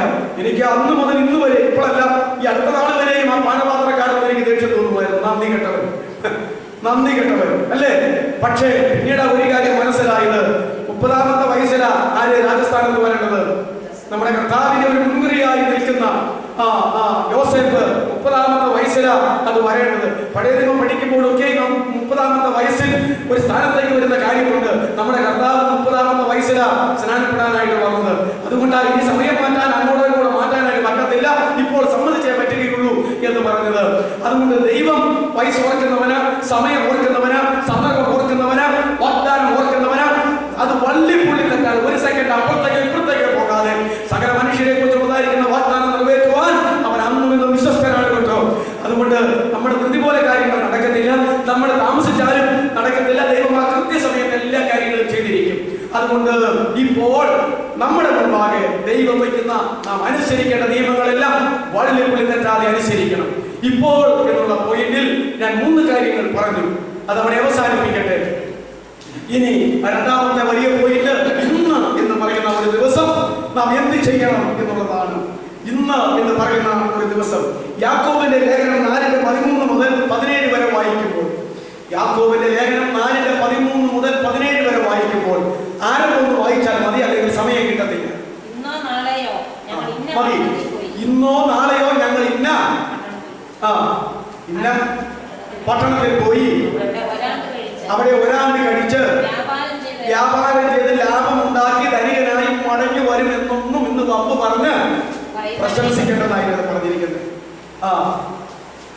ഇന്നോ നാളെയോ ഞങ്ങള് ഇന്ന പട്ടണത്തിലൊക്കെ പോയി ഇന്ന ബിസിനസ് ഒക്കെ ചെയ്ത് പണമൊക്കെ സമ്പാദിച്ച് ധനാഢ്യനായി ഈ ലോകത്തിൽ നല്ല ഒരു തികഞ്ഞവനായി മടങ്ങി വരുമെന്ന് നിങ്ങൾ വമ്പ് പറഞ്ഞ് പ്രശംസിക്കുന്നു. ഇന്ന് എന്ന് പറയുന്ന ഒരു ദിവസം ദൈവമക്കളായ നമ്മുടെ മുമ്പിൽ ദൈവം തന്നാൽ, മറ്റേത് ഇപ്പോൾ എന്ന് പറയുന്ന ഒരു സെക്കൻഡ് ആകാം, ഒരു മിനിറ്റ് ആകാം, ഒരു മണിക്കൂറാകാം, പോകട്ടെ. ഇപ്പോൾ ആ വിഷയം എപ്പോ തുടങ്ങി എപ്പോ തീരുന്നതാ ഇപ്പോൾ. ഇന്ന് എന്ന് പറയുന്ന 24 മണിക്കൂറുള്ള ഒരു ദിവസം ദൈവം നമ്മുടെ മുമ്പിൽ തന്നാൽ ആ ദിവസത്തിൽ എന്ത് ചെയ്യരുത്? ആരും ദൈവദാസന്മാരും ദൈവമക്കളും വമ്പത്തരം പറഞ്ഞ്, പൊങ്ങച്ചം പറഞ്ഞ്, വമ്പ് പറഞ്ഞ് പ്രശംസിക്കരുത് എന്ന് പറഞ്ഞാൽ ആ പറച്ചിൽ എങ്ങനെയാണെന്നറിയാവോ? എടാ 24 മണിക്കൂറുള്ള ഒറ്റ ദിവസം എനിക്ക് കിട്ടിയാൽ മതി. ഞാൻ വേണ്ടി വന്നാൽ ഇവിടുന്ന് അതിലേ പോയി ഇതിലേ പോയി അങ്ങനെ പോയി ഇങ്ങനെ പോയി ആ കാര്യം ഈ കാര്യം ചെയ്ത് ഞാൻ കോടികൾ നേടി ഒരു കൊച്ചു കോടീശ്വരനായിട്ട് നിന്റെ മുമ്പിൽ ഞാൻ വന്ന് നിൽക്കാവിടാന്നൊക്കെ പറഞ്ഞ് ഇല്ലേ ആളുകളുടെ ആ വെല്ലുവിളിയും പറച്ചിലും പമ്പത്തരം അഭിനയിക്കലും ഒക്കെ ആ കോസും മനസ്സിലായില്ലേ? അത് കണ്ടുവച്ചാ യാക്കോബ് ഈ ലേഖനം എഴുതുന്നത്. യാക്കോബിന്റെ ലേഖനം തന്നെ താത്വികമായ കാര്യമല്ല, പ്രാക്ടിക്കൽ ക്രിസ്ത്യാനിറ്റി, പ്രാക്ടിക്കൽ ക്രിസ്തീയ ജീവിതം എങ്ങനെയായിരിക്കണമെന്നാണ് യാക്കോബിന്റെ ലേഖനം പറയുന്നത്. റോമാലേഖനം പറയുന്നത് താത്വികമായ വശങ്ങളാണ്. അതുകൊണ്ട് ഇവിടെ പ്രായോഗികമായ കാര്യമാണ് പറയുന്നത്. പ്രായോഗികമായ ക്രിസ്തീയ ജീവിതത്തിൽ ആരും വമ്പ് പറഞ്ഞ് ഇന്ന് എന്ന് പറയുന്ന ഒരു ദിവസം കിട്ടിയാൽ ഇന്ന് നീ എന്ത് ചെയ്യരുത്? വമ്പ് പറഞ്ഞ് പ്രശംസിക്കരുത്. അതുകൊണ്ട് നമ്മൾ ഓർക്കേണ്ടത്, ദൈവം ഒരു 24 മണിക്കൂർ സമയം, ഒരു ദിവസം, ഒരു രാപകൽ ജീവിക്കാൻ ഒരു അനുവാദം തന്നാൽ ആ ദിവസത്തിൽ ദൈവത്തിനെതിരെ, ദൈവത്തിന് ഹിതകരമല്ലാത്ത കാര്യം മനുഷ്യന്റെ മുമ്പിൽ വമ്പത്തരമായിട്ട് പറഞ്ഞ് പ്രശംസിക്കാൻ ഇടവരരുത് കേട്ടോ. അതായത് ദൂത് സവിസ്തരമായിട്ട് നിങ്ങൾ വീട്ടിൽ ചെന്ന വേദഭാഗം വായിച്ചു നോക്കും. യാക്കോബ് 4-ാം അധ്യായത്തിന്റെ ഞാൻ അവിടെ എഴുതിയിരിക്കുന്നത് 13 മുതൽ 17 വരെയുള്ളതായ, എന്നിട്ട് അത് അവസാനിപ്പിക്കുന്നത് എങ്ങനെയാണെന്നറിയാവോ? നന്മ ചെയ്യുവാൻ അറിഞ്ഞിട്ടും അത് ചെയ്യാതിരിക്കുന്നവന് പാപമാണ്. നോക്കിക്കേ, ഇന്ന് വമ്പ് പറഞ്ഞ് പ്രശംസിക്കട്ടെന്ന് പറഞ്ഞാൽ കാര്യം ഗൗരവമാണ്. അങ്ങനെ ചെയ്യരുതെന്ന് പറഞ്ഞിട്ട് പറയുകയാണ് ഇത് നന്മയല്ല. ദൈവം മുമ്പിൽ നന്മ ചെയ്യാൻ നിനക്ക് അറിവുണ്ട്, പക്ഷെ നീ ചെയ്യത്തില്ല. നന്മ ചെയ്യാൻ അറിഞ്ഞിട്ട് അത് ചെയ്യാതിരിക്കുന്നവന് പാപമാണ്. സകല പാപവും കാൽവരി രക്തത്താൽ ക്ഷമിച്ച് വീണ്ടെടുക്കപ്പെട്ട് ക്രിസ്തുവിനായി നരകശിക്ഷാവിധി മാറ്റപ്പെട്ടെന്നാണല്ലോ റോമർ 8:1 പറഞ്ഞ് നമ്മളിങ്ങനെ ഇരിക്കുന്നത്. പിന്നെ ദൈവമക്കൾക്ക് ചെയ്തു കൂട്ടാവുന്ന കുറെ സ്പെഷ്യൽ പാപങ്ങൾ വചനത്തിലുണ്ട്. അത് വേറൊരു വിഷയമാണ്. അതിലൊന്നാണ് നന്മ ചെയ്യാൻ അറിഞ്ഞിട്ട് ചെയ്യാതിരിക്കുന്നവൻ, അത് അതിൽ തന്നെ പാപമാണ്. പാപം ചെയ്യുന്നവൻ സ്വർഗ്ഗരാജ്യത്തിൽ പോവോ? നീ മിണ്ടൂല്ല. പാപം ചെയ്യുന്നവൻ സ്വർഗ്ഗരാജ്യത്തിൽ പോവോ? പാപം ക്ഷമിച്ച് കിട്ടാത്തവനങ്ങ് പോകാൻ പറ്റുമോ? പറ്റത്തില്ല. അങ്ങനെയാണെങ്കിൽ ഈ ദൈവസഭകൾ, ദൈവദാസന്മാര്, ദൈവമക്കൾ എന്ന് പറഞ്ഞ ഈ കൂട്ടര് എന്നും കുന്നും ചെയ്തുകൊണ്ടിരിക്കാവുന്ന ഒരു പാപമാണ് ഇതിനകത്ത് വന്നേച്ച് നന്മ ചെയ്യുവാൻ അറിഞ്ഞിട്ടും അത് ചെയ്യാതിരിക്കുക. ഏത് കാര്യത്തിൽ, ഏത് കാര്യമായാലും അതിന്റെ പോയിന്റ് പറഞ്ഞ പോലെ ഏത് കാര്യമായാലും അതിന്റെ നന്മ ഇന്നതാണ്. അതാണ് ഞാൻ ചെയ്യേണ്ടത്. അത് ചെയ്യുന്നില്ലെങ്കിൽ ആ മനുഷ്യനെ സംബന്ധിച്ചിടത്തോളം എന്താണ് വചനം പറയുന്നത്? നന്മ ചെയ്യുവാൻ അറിഞ്ഞിട്ടും അത് ചെയ്യാതിരിക്കുന്നു എങ്കിൽ അത് പാപമാണ്. ഇന്ന് എന്ന് പറയുന്ന ഈ യാക്കോബിന്റെ ലേഖനത്തിലാണോ മനുഷ്യന്റെ ആവി പോലെ എന്നൊക്കെ ഇല്ലേ? മനുഷ്യന്റെ ഈ ശ്വാസം, ഈ ജീവൻ എന്നാണ് പറഞ്ഞിരിക്കുന്നത്? വെള്ളം തിളച്ചിട്ട് ആവി പറക്കുന്ന പോലെ ഒരു ആവിയാ. ഒരാവി തിളയ്ക്കുന്ന വെള്ളത്തിൽ നിങ്ങൾ പൊങ്ങി അങ്ങ് പോണ പോലെ പോകാനുള്ളത് ഉള്ളൂ എന്നൊക്കെയാ പറയുന്നത്. ആ പശ്ചാത്തലത്തിലാ പറയുന്നത്. പിന്നെ എന്തിനാണ് ഈ വമ്പ് പറഞ്ഞ് പ്രശംസിക്കുന്നത്?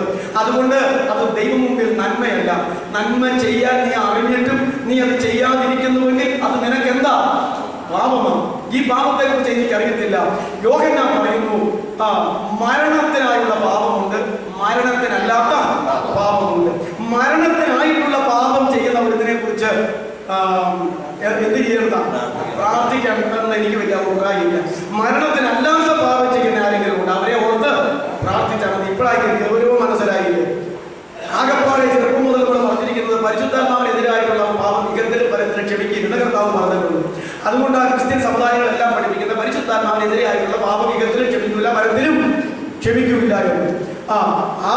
അതൊരു വലിയ കാര്യം സമുദായം പഠിപ്പിച്ചു വന്നപ്പോൾ വേറൊരു തെറ്റായ കാര്യമാണ് പോയി. അപ്പം പാപക്ഷമ ഇകത്തിലും പരത്തിലും ഉണ്ടെന്ന് ഇല്ലേ? അതായത് വ്യത്യാസം. ഇകത്തിലും പരത്തിലും പാപക്ഷമയുണ്ട് എന്നാണ്. അല്ലെങ്കിൽ ആ പരത്തിൽ പാപക്ഷമ കിട്ടാനായിട്ട് സാധ്യത സമുദായക്കാർ പറയുന്ന കണക്ക് പൗരോഹിത്യ വ്രതവും കുമ്പസാരവും ഉദാശിയും സ്വർഗത്തിൽ ചെയ്തുകൊണ്ടിരിക്കണം. അവിടെ പാപക്ഷമ വേണമെങ്കിൽ. ഇവിടെ അവനവൻ അനുഭവിച്ച് പാപമേറ്റ് പറഞ്ഞുകൊണ്ടിരിക്കുന്ന പോലെ തന്നെ സ്വർഗത്തിൽ ചെന്നേച്ച് അനുഭവിച്ച് പാപമേറ്റ് പറഞ്ഞുകൊണ്ടിരിക്കാൻ അവിടെ വല്ല സാധ്യതയുണ്ടോ? ഉണ്ടോ? ഇല്ല. അപ്പൊ അങ്ങനെയൊരു എപ്പോഴും ഒരു കാര്യത്തിന്റെ എതിര് ആയിട്ടുള്ള ഒരു വാചകം എപ്പോഴും ഇല്ല. അപൂർവമായിട്ടേ ഉള്ളൂ. അത് നമ്മൾ മനസ്സിലാക്കേണ്ടതാണ്. അതിന് സാൽമാരിങ്ങനെ പറഞ്ഞു പഠിപ്പിച്ചത് ആ വാതിൽ നോക്കിക്കേ 2 പാളിയായിട്ടുള്ള വലിയ വീതിയുള്ള കഥകൾ. അത് രണ്ടും കൂടെ എന്ത് ചെയ്തിരിക്കുന്നു? തുറന്നു വെച്ചിരിക്കുന്നു. എന്നാൽ ഇതിന്റെ ഒരെണ്ണം അടച്ചു നോക്കിക്കേ. ഒന്ന് അടച്ചു നോക്കിയിട്ട് ഞാൻ പറയും ആ വാതിൽ പകുതി അടച്ചിരിക്കുന്നു. അപ്പോൾ തന്നെ അതിന്റെ അർത്ഥം പകുതി തുറന്നിരിക്കുന്നു. നിങ്ങൾക്ക് ആർക്കെങ്കിലും സംശയമുണ്ടോ? ലോജിക്കാം. അപ്പോൾ മുഴുവൻ അടച്ചാൽ മുഴുവൻ തുറന്നിരിക്കാൻ അർത്ഥമുണ്ടോ? ആ വാതിൽ പകുതി അടച്ചാൽ പകുതി തുറന്നു കിടക്കുന്നു, അതാ അതിന്റെ അർത്ഥം. അപ്പൊ പകുതി അടഞ്ഞിരിക്കുന്നു, അപ്പൊ തന്നെ എന്ത് ചെയ്തിരിക്കുന്നു? പകുതി തുറന്നു കിടക്കുന്നു. അപ്പൊ മുഴുവൻ അടച്ചാലോ? പെട്ടെന്ന് അത് പറയും മുഴുവൻ തുറന്നു കിടക്കും. അങ്ങനെയാണോ? മുഴുവൻ അടച്ചാൽ മുഴുവൻ അടഞ്ഞിരിക്കും, അല്ലാതെ പിന്നെ അത് മുഴുവൻ തുറന്നു കിടക്കുവാണോ? അല്ല. അപ്പൊ മുഴുവൻ തുറന്നു കിടന്നാൽ മുഴുവൻ അടഞ്ഞിരിക്കുവാണോ? അല്ല. എന്നാൽ പാതി അടച്ചു വെച്ചാൽ പാതി എന്ത് ചെയ്തിരിക്കും? അപ്പൊ പാതി അടച്ചു കിടക്കാന്ന് പറഞ്ഞാൽ അത് ശരിയാ, പാതി തുറന്നു കിടക്കാന്ന് പറഞ്ഞാലും ആ സംഗതി ശരിയാ. എന്നാൽ അത് മുഴുവൻ നമുക്ക് കൂട്ടിച്ചേർത്താൽ അമ്പേ പൊളിഞ്ഞു പോകും എന്ന് പറയുന്ന പോലെ ചില വാക്യങ്ങൾ പറയുമ്പോൾ പാപം ചെയ്യുന്നവൻ സ്വർഗരാജ്യത്തിൽ കടക്കൂല. അപ്പൊ നമുക്ക് നേരിട്ട് പറഞ്ഞു നോക്കാം, പാപം ചെയ്യാതിരുന്നാൽ നമുക്ക് എവിടെ കിടക്കാൻ പറ്റും? സ്വർഗരാജ്യത്തിൽ കിടക്കാൻ പറ്റും. അത് ശരിയാ. അങ്ങനെ ചില കാര്യങ്ങൾക്ക് മാത്രമേ അതിന്റെ എതിരായിട്ടുള്ള ഒരു ആശയം അനുകൂലമാക്കി വരത്തുള്ളൂ. ഈ എല്ലാ കാര്യവും എതിരായിട്ട് പറഞ്ഞുകൊണ്ടിരുന്നു കഴിഞ്ഞാൽ വാതിലിന്റെ കാര്യം പറഞ്ഞ് നമുക്ക് പമ്പര വെട്ടിത്തരമാകും. ഇഹത്തിലും പരത്തിലും ക്ഷമിക്കുകയില്ല എന്ന് പറഞ്ഞു കഴിഞ്ഞാൽ പരിശുദ്ധാത്മാവിനെതിരെ ഒരുത്തൻ പാപം ചെയ്തുകൊണ്ടിരുന്നാൽ ഒരു നാളും ക്ഷമ കിട്ടുകയില്ല എന്ന് പറഞ്ഞു. അത് അവരുടെ ശൈലിയിലാണ്, കേട്ട ആളുകളുടെ ശൈലിയിലാണ്. ഇഹത്തിലും പരത്തിലുമാണ്. അപ്പോ അതുകൊണ്ട് പരത്തിൽ പാപക്ഷമയുണ്ട്, ഇഹത്തിൽ എന്ന പോലെ എന്ന് പറഞ്ഞാൽ അതുകൊണ്ട് ഇവിടെ എങ്ങനെ ജീവിച്ച് കടന്നു പോയാലും അവിടെ ചെന്ന് കാര്യം നേടാമെന്ന് പറഞ്ഞ് പഠിപ്പിച്ചാൽ അത് ശരിയാകുമോ? ഒരിക്കലും ശരിയാകത്തില്ല. അതുകൊണ്ട് എന്ത് പറഞ്ഞാൽ അങ്ങോട്ട് പോയത് നന്മ ചെയ്യുവാൻ അറിഞ്ഞിട്ടും അത് ചെയ്യാതിരിക്കുന്നവന് പാപം. അങ്ങനെ കുറെ സ്പെഷ്യൽ പാപങ്ങൾ പുതിയ നിയമത്തിലുണ്ട്. അത് നമുക്ക് എപ്പോഴെങ്കിലും മറ്റൊരു ദിവസം ചിന്തിക്കാം. ഇപ്പൊ നമ്മുടെ വിഷയത്തിലേക്ക് നമുക്ക് മടങ്ങി വരാം. ഇന്ന് വമ്പ് പറഞ്ഞ് ഇന്ന് എന്നൊരു ദിവസം നമ്മുടെ മുമ്പിൽ കിട്ടിയാൽ ആ ദിവസത്തിൽ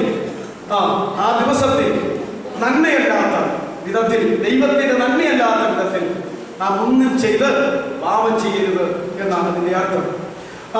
രണ്ടാമത്തെ വാക്യത്തിൽ 1 നമ്മൾ എഴുതി. ഇനി 2 എഴുതാം.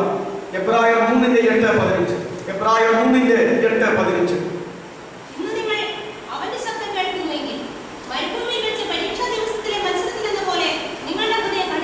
മതി. ഇന്ന് എന്ന് പറയുന്ന ഒരു ദിവസം നിങ്ങൾ ആരെങ്കിലും ദൈവശബ്ദം കേട്ടാൽ നിങ്ങളുടെ ഹൃദയത്തെ കഠിനപ്പെടുത്തും. മരുഭൂമിയിലെ മസാനാളിൽ എന്ന പോലെ ഇസ്രായേൽക്കാർക്ക് സംഭവിച്ചതുപോലെ ഇന്ന് എന്ന് പറയുന്ന ഒരു ദിവസം നിങ്ങൾ എങ്ങനെയെങ്കിലും എവിടെ നിന്നെങ്കിലും ഒരു ദൈവശബ്ദം കേട്ടാൽ ആ ദൈവശബ്ദത്തിന് വിധേയപ്പെട്ട് നിങ്ങൾ ദൈവഭാഗത്തേക്ക് വരികയല്ലാതെ നിങ്ങളുടെ ഹൃദയത്തെ കഠിനപ്പെടുത്തുക. ഇന്ന് എന്ന് പറയുന്ന പഴയ നിയമത്തിന്റെ പശ്ചാത്തലത്തിലാണ് ആ കാര്യം പറയുന്നത്. ഇന്ന് എന്ന് പറയുന്ന ഒരു ദിവസം, ഇന്ന് ദൈവശബ്ദം കേട്ടാൽ ഹൃദയത്തെ കഠിനപ്പെടുത്തരുത്. എബ്രായർ 3:8-15 അത് തന്നെയാണ് പറയുന്നത്. എബ്രായർ 3:16 ഇസ്രായേൽക്കാരെ ഇങ്ങനെ ദൈവശബ്ദം കേട്ടിട്ട് ഹൃദയത്തെ കഠിനപ്പെടുത്തിയവരാണ് പറയുന്നു. എബ്രായർ 3:16. അടുത്തത് ഫറവോൻ, പുറപ്പാട് 11:10. ഫറവോനെ എപ്പോഴും എന്താ ചെയ്തുകൊണ്ടിരുന്നത്? ഫറവോൻ ഒരു പ്രത്യേക സൈസാണ്. ഓരോ പാത വരുമ്പോഴും ഓരോ പാത വരുമ്പോഴും സൈന്യമല്ലാതെ ഒരു കാലം വിളിക്കും, മോശയെ വിളിക്കും. മോശയെ കൂടി വാ, അഹരോനെ കൂടി വാ, നിങ്ങളൊന്ന് പ്രാർത്ഥിക്കുക ദൈവത്തോട്, ഞങ്ങളുടെ ദൈവത്തിന്റെ കയ്യാ, ഞങ്ങൾ കാരണം ഇങ്ങനെയൊക്കെ വന്നത്. അപ്പൊ പിന്നെ മോശ പ്രാർത്ഥിച്ചു കഴിയുമ്പോൾ ആ പാത ദൈവം മാറ്റും. എന്നിട്ട് ഇങ്ങനെ പോരുന്ന് കഴിയുമ്പോൾ അപ്പോഴേ തന്നെ എന്റെ മനസ്സെന്ത് ചെയ്യും? കഠിനപ്പെടും. കൂടുതൽ വർത്തമാനം പറയാൻ ഇവിടെ നിൽക്കണ്ട, വേണമെങ്കിൽ കടന്നു ദൈവമാണെങ്കിൽ ഓടാന്ന് പറയും. പിന്നെയും ഓടിപ്പോകുന്ന വഴിക്ക് മോശ കൈ പൊക്കുവോ കാല് പൊക്കുവോ എന്തെങ്കിലും ഒന്ന് പറയുകയോ ചെയ്യും. അപ്പോൾ അടുത്ത പാത വരും. ശരിയല്ലേ? അപ്പോഴത്തേക്കും പിന്നെ ഇവരെ വിളിക്കും. ഇങ്ങനെയായിരുന്നു പണി. തെരുതെരെ എന്താ പറയുന്നത്? ഓരോ ഇത് ഉണ്ടായി കഴിയുമ്പോഴും ഈ ചാൻസ് തീരും തോറും അവന്റെ ഹൃദയം കഠിനപ്പെട്ടുകൊണ്ടുവരും. അപ്പോ പുറപ്പാട് 11:10 ഹൃദയകാഠിന്യമുള്ള ചില ആളുകളെ കുറിച്ച ഒരു ജാതി, അത് ഇസ്രായേൽക്കാരൻ. ഒരു വ്യക്തി, ഒരു രാജാവ്, അതാര? ഫറവോന. അതുപോലെ തന്നെ കർത്താവിന്റെ 12 അപ്പോസ്തലന്മാരിൽ ഒരുത്തന് ഹൃദയകാഠിന്യം ഉണ്ടായിക്കൊണ്ടിരുന്നു. അതാര? യൂദ. 3 കൂട്ടരും എന്ത് ചെയ്തെന്ന് നിങ്ങൾ തന്നെ ചിന്തിച്ചു നോക്കി. ഇസ്രായേൽക്കാരെ എന്ത് ചെയ്തു? അവരിൽ മിക്കവരും ദൈവം പ്രസാദിച്ചിട്ട് അവരെല്ലാം മരുഭൂമിയിൽ പട്ടുപോയി. അത് ആ ജാതി അങ്ങനെ. ഫറവോൻ എന്ത് ചെയ്തു? കഠിനപ്പെടുത്തി ചെങ്കടലിൽ മുങ്ങിച്ചത്. യൂദ എന്ത് ചെയ്തു? കഠിനപ്പെടുത്തി വെട്ടി തൂങ്ങി അവന് ആയി. ഹൃദയപ്പെടുത്തിക്കൊണ്ട് പോയാലുള്ള ദോഷം ഇങ്ങനെ സംഭവം. അപ്പൊ പറയും കടലിൽ മുങ്ങിച്ചതുവാണോ, കയറെടുക്കുവാണോ, മരുഭൂമി പട്ടുപോവാണോ? സംഗതി തീർന്നാൽ പോലെ മുഖാന്തരം ദൈവം ഒപ്പിക്കുന്നു. അല്ലാതെ അത് എഴുതി വെച്ചിട്ടുണ്ടോ? ഇല്ല. ഹൃദയം കഠിനപ്പെടുത്തിക്കൊണ്ടിരുന്നാൽ വലിയ പാടാണ്. ഒരു നിസ്സാര സംഗതി ഞാൻ ഇതിനു മുമ്പ് എവിടെയോ പറഞ്ഞത് ഞാൻ ഓർക്കുന്നില്ല. ശമൂൽ രാജാവ് ഗുഹയിൽ കയറിയപ്പോൾ അറിയാതെ ദാവീദും ഉണ്ടായിരുന്നു. എല്ലാവരും പറഞ്ഞു ശത്രുവിനെ കൈ കിട്ടി ഇന്ന് വകവരുത്തിക്കൊള്ളാം. അപ്പൊ ആ വടക്ക് പറഞ്ഞു, എടാ യഹോവയുടെ അപേക്ഷിച്ചിനെ തൊടാവോ? പക്ഷേ എന്നും പറഞ്ഞ് ഇതൊന്ന് വിളിച്ചു പറയാനായിട്ട് എൻ്റെ അടുക്കൽ നിന്നെ കൊല്ലാൻ ചാൻസ് കിട്ടി ആ കുന്നിൽ നിന്ന് ആ നന്മയൊന്ന് വിളിച്ചു പറയാൻ വേണ്ടിയിട്ട് ഉപായത്തിന്റെ ഏതാണ്ട് ചില മുറിച്ചെടുത്തു അല്ലേ? ആ ഈ തയ്ക്കാൻ കൊടുക്കുമ്പോൾ അതുകൊണ്ട് തുണി ചില തയ്യൽക്കാർ മുറിച്ചെടുത്തിട്ട് ഏതാണ്ട് പിൻ ചെയ്ത് ഒരു കടലാസ് ഏതാണ്ടൊക്കെ അവിടെ ചെയ്ത് വയ്ക്കുന്നത് ഞാനും കണ്ടിട്ടുണ്ട്. എന്ന് പറഞ്ഞാൽ ഒരടയാളം പെട്ടെന്ന് ആ അഡ്രസ്സ് എടുത്ത് കഴിയുമ്പോൾ ആ തുണി ഏതാണെന്ന് പെട്ടെന്ന് തിരിച്ചെടുക്കാൻ അവർക്ക് കഴിയും എന്ന് പറയുന്ന പോലെ കാണിക്കാനാണ്. ഇത് വലിയ പൊങ്ങച്ചായിട്ട് ചെയ്തതാണ്. കുറച്ച് കഴിഞ്ഞപ്പോൾ എന്താ പറയുന്നത്? ഈ ദൈവത്തിന്റെ അഭിഷിക്തനായിരിക്കുന്ന ശൗലിന്റെ ഉപായത്തിന്റെ അല്പം മുറിച്ചെടുത്തതിൽ അവന് ഭയങ്കര പാപബോധം ഉണ്ടായി. അവൻ ആ പാപം ആരോട് ഏറ്റു പറഞ്ഞതാ? ദൈവത്തോട് ഏറ്റു പറഞ്ഞതാ. യഹോവയുടെ അഭിഷിക്തന് മേൽ ആരും കൈവയ്ക്കരുത്. ഒന്നുകിൽ ദൈവം അത് കൈകാര്യം ചെയ്തോളൂ. നമുക്ക് ആ പാപത്തിൽ പങ്കാളിയാണെന്ന് പറഞ്ഞ് ഒക്കെ കടന്നതാ. പക്ഷെ ഉപ്പായം മുറിച്ചതൊരു അപാകതയാണെന്ന് നേരം അവന് തോന്നിയില്ല. എനിക്കും അത് തോന്നിയിട്ടുണ്ടായിരുന്നില്ല ദാവീദ് പറയുന്നവര്. കാരണം ദൈവത്താൽ അഭിഷേകം ചെയ്യപ്പെട്ട ഒന്നാമത്തെ ഇസ്രായേലിന്റെ രാജാവായിരിക്കുന്ന ശൗൽ, അവന്റെ കുപ്പായം കുറിക്കാനോ അവനോട് പിള്ള കഴിക്കാനോ ആർക്കും അനുവാദമില്ല. അവൻ തെറ്റ് ചെയ്താൽ അവനോട് ആരും ചോദിച്ചോളൂ? ദൈവം ചോദിച്ചോളൂ. മറ്റൊരുത്തിനും അതിന്റെ മേൽ കൈവയ്ക്കേണ്ട കാര്യമില്ല. ഞാൻ പറഞ്ഞു വന്നത്, കുപ്പായത്തിന്റെ അല്പം തുണി മുറിച്ചിട്ട് ആഴമായ പാപബോധമുണ്ടായ ദാവീദ് ഒരു സുപ്രഭാതത്തിൽ കാലങ്ങൾ കഴിഞ്ഞപ്പോൾ ബേത്ശേബയെ വ്യഭിചരിക്കുകയും അവള് ബലാത്കാരം ചെയ്യുകയും അവള് ഗർഭിണിയാകുകയും ആ പാപം മറയ്ക്കാൻ അവളുടെ ഭർത്താവിനെ ചതിച്ചു കൊല്ലുകയും ചെയ്തിട്ട് 2 കൊലപാതകവും വ്യഭിചാരവും ചെയ്തിട്ട് ലവലേശം പോലും അനുതാപമില്ലാതെ അവൻ ഇരുന്നില്ലേ? ഇതിൽ നിന്ന് എന്താ മനസ്സിലാക്കേണ്ടത്? ഹൃദയകാഠിന്യം ഇല്ലാതിരുന്ന ഒരു കാലഘട്ടത്തിൽ ഉപ്പായത്തിന്റെ വെളുപ്പ് കുറിച്ചപ്പോൾ അലറിക്കരഞ്ഞവനാണ്. അതാണ് പാപബോധം. എന്നാൽ ഹൃദയം കഠിനപ്പെട്ട് ഭക്തി കുറഞ്ഞ് പ്രാർത്ഥന കുറഞ്ഞ് തീറ്റ കൂടി പകലത്തെ ഉറക്കം കൂടി ഇസ്രായേൽക്കാർ സൈന്യവും കമാൻഡറും എല്ലാം ശത്രുവിന്റെ മുമ്പിൽ ജീവൻ മരണ പോരാട്ടത്തിലായിരിക്കുമ്പോൾ പുള്ളി തീറ്റ കുടിച്ച് കഴിഞ്ഞ് എവിടെയാ കിടന്ന് ഉറങ്ങുക അല്ലേ? അങ്ങനെ വൈകുന്നേര സമയത്ത് ഉറങ്ങിയേറ്റതാണല്ലോ. കണ്ണും തിരുമ്പി നടന്നപ്പോഴല്ല ഇതെല്ലാം കണ്ടത്. അതെ, നോക്കിക്കേ ആ ആധ്യാത്മിക ജീവിതം. ഹൃദയം കഠിനപ്പെട്ടു പോയി. പിന്നെ ആ ഹൃദയകാഠിന്യം മാറ്റുവാൻ ദൈവം പ്രത്യേകമായി ഇടപെട്ട് നാഥാൻ പ്രവാചകനെ കൊണ്ട് വളരെ രസകരമായ രീതിയിൽ ഒരു പ്രസംഗമൊക്കെ ചെയ്യിച്ച് അങ്ങനെയാണ് അവനെ ഗുണം വരുത്തിയത്. ആരാവട്ടെ എന്ന് ചോദിച്ചു മോന്തേം തിളച്ച് ചാടിക്കൊണ്ട് എന്റെ രാജ്യത്തിൽ ഇങ്ങനെ ഒരുത്തൻ ജീവിക്കുകയോ? അവനെ വെട്ടിക്കൊല്ലാൻ കൽപ്പന കൊടുക്കാൻ ആരവിടെ എന്ന് ചോദിച്ചത് രാജാക്കന്മാരുടെ ശൈലിയാണ്. ആരവിടെ ചോദിച്ചാൽ പെട്ടെന്ന് സൈന്യം വരും, പട്ടാളക്കാർ വരും, അടുത്ത കാര്യം എന്ന് പറയും, അപ്പൊ തന്നെ തകർക്കും. അപ്പോഴാ പറഞ്ഞത് ആ മനുഷ്യൻ നീയാ. അത് ഇങ്ങനെയൊന്നുമല്ല പറഞ്ഞത്.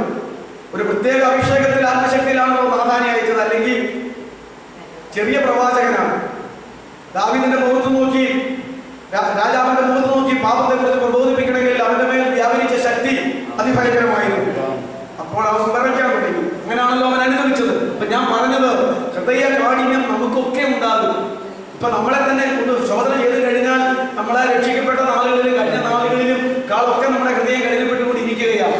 നിത്യം ഇത് പ്രാർത്ഥിച്ച് നിത്യം ഇത് ചെയ്ത് നിത്യം ഇത് ക്ലാസ് എടുത്ത് നിത്യം ഇത് പറഞ്ഞ് നിത്യം ഇത് ചെയ്ത് ജീവിച്ച് ലോകത്തോടെ ഇടയിൽ ചേർന്ന് ഇപ്പം ഇതെല്ലാം ചടങ്ങായിട്ടൊക്കെ പോകുന്നുള്ളല്ലാതെ ഹൃദയത്തിനകത്തെന്നും ഇതൊക്കെ യേശുന്നില്ല. ഒന്നും ഒരു പാപവും ഇല്ലെന്നാണ് വിചാരിച്ച് നമ്മൾ ഹൃദയപ്പെട്ടിരിക്കുകയാണ്. അതുകൊണ്ട് നമ്മുടെ വിഷയം എന്താണ്?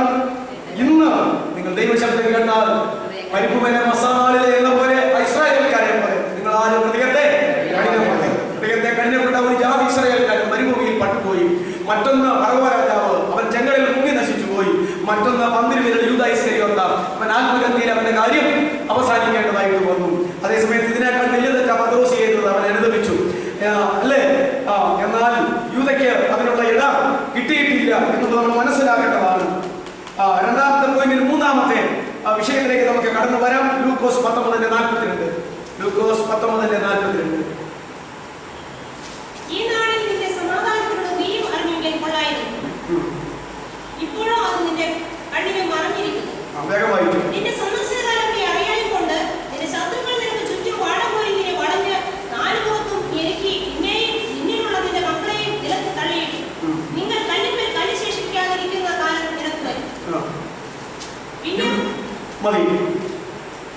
ഇന്ന് നിന്റെ സമാധാനത്തിനുള്ളത് നീ അറിഞ്ഞെങ്കിൽ കൊള്ളായിരുന്നു.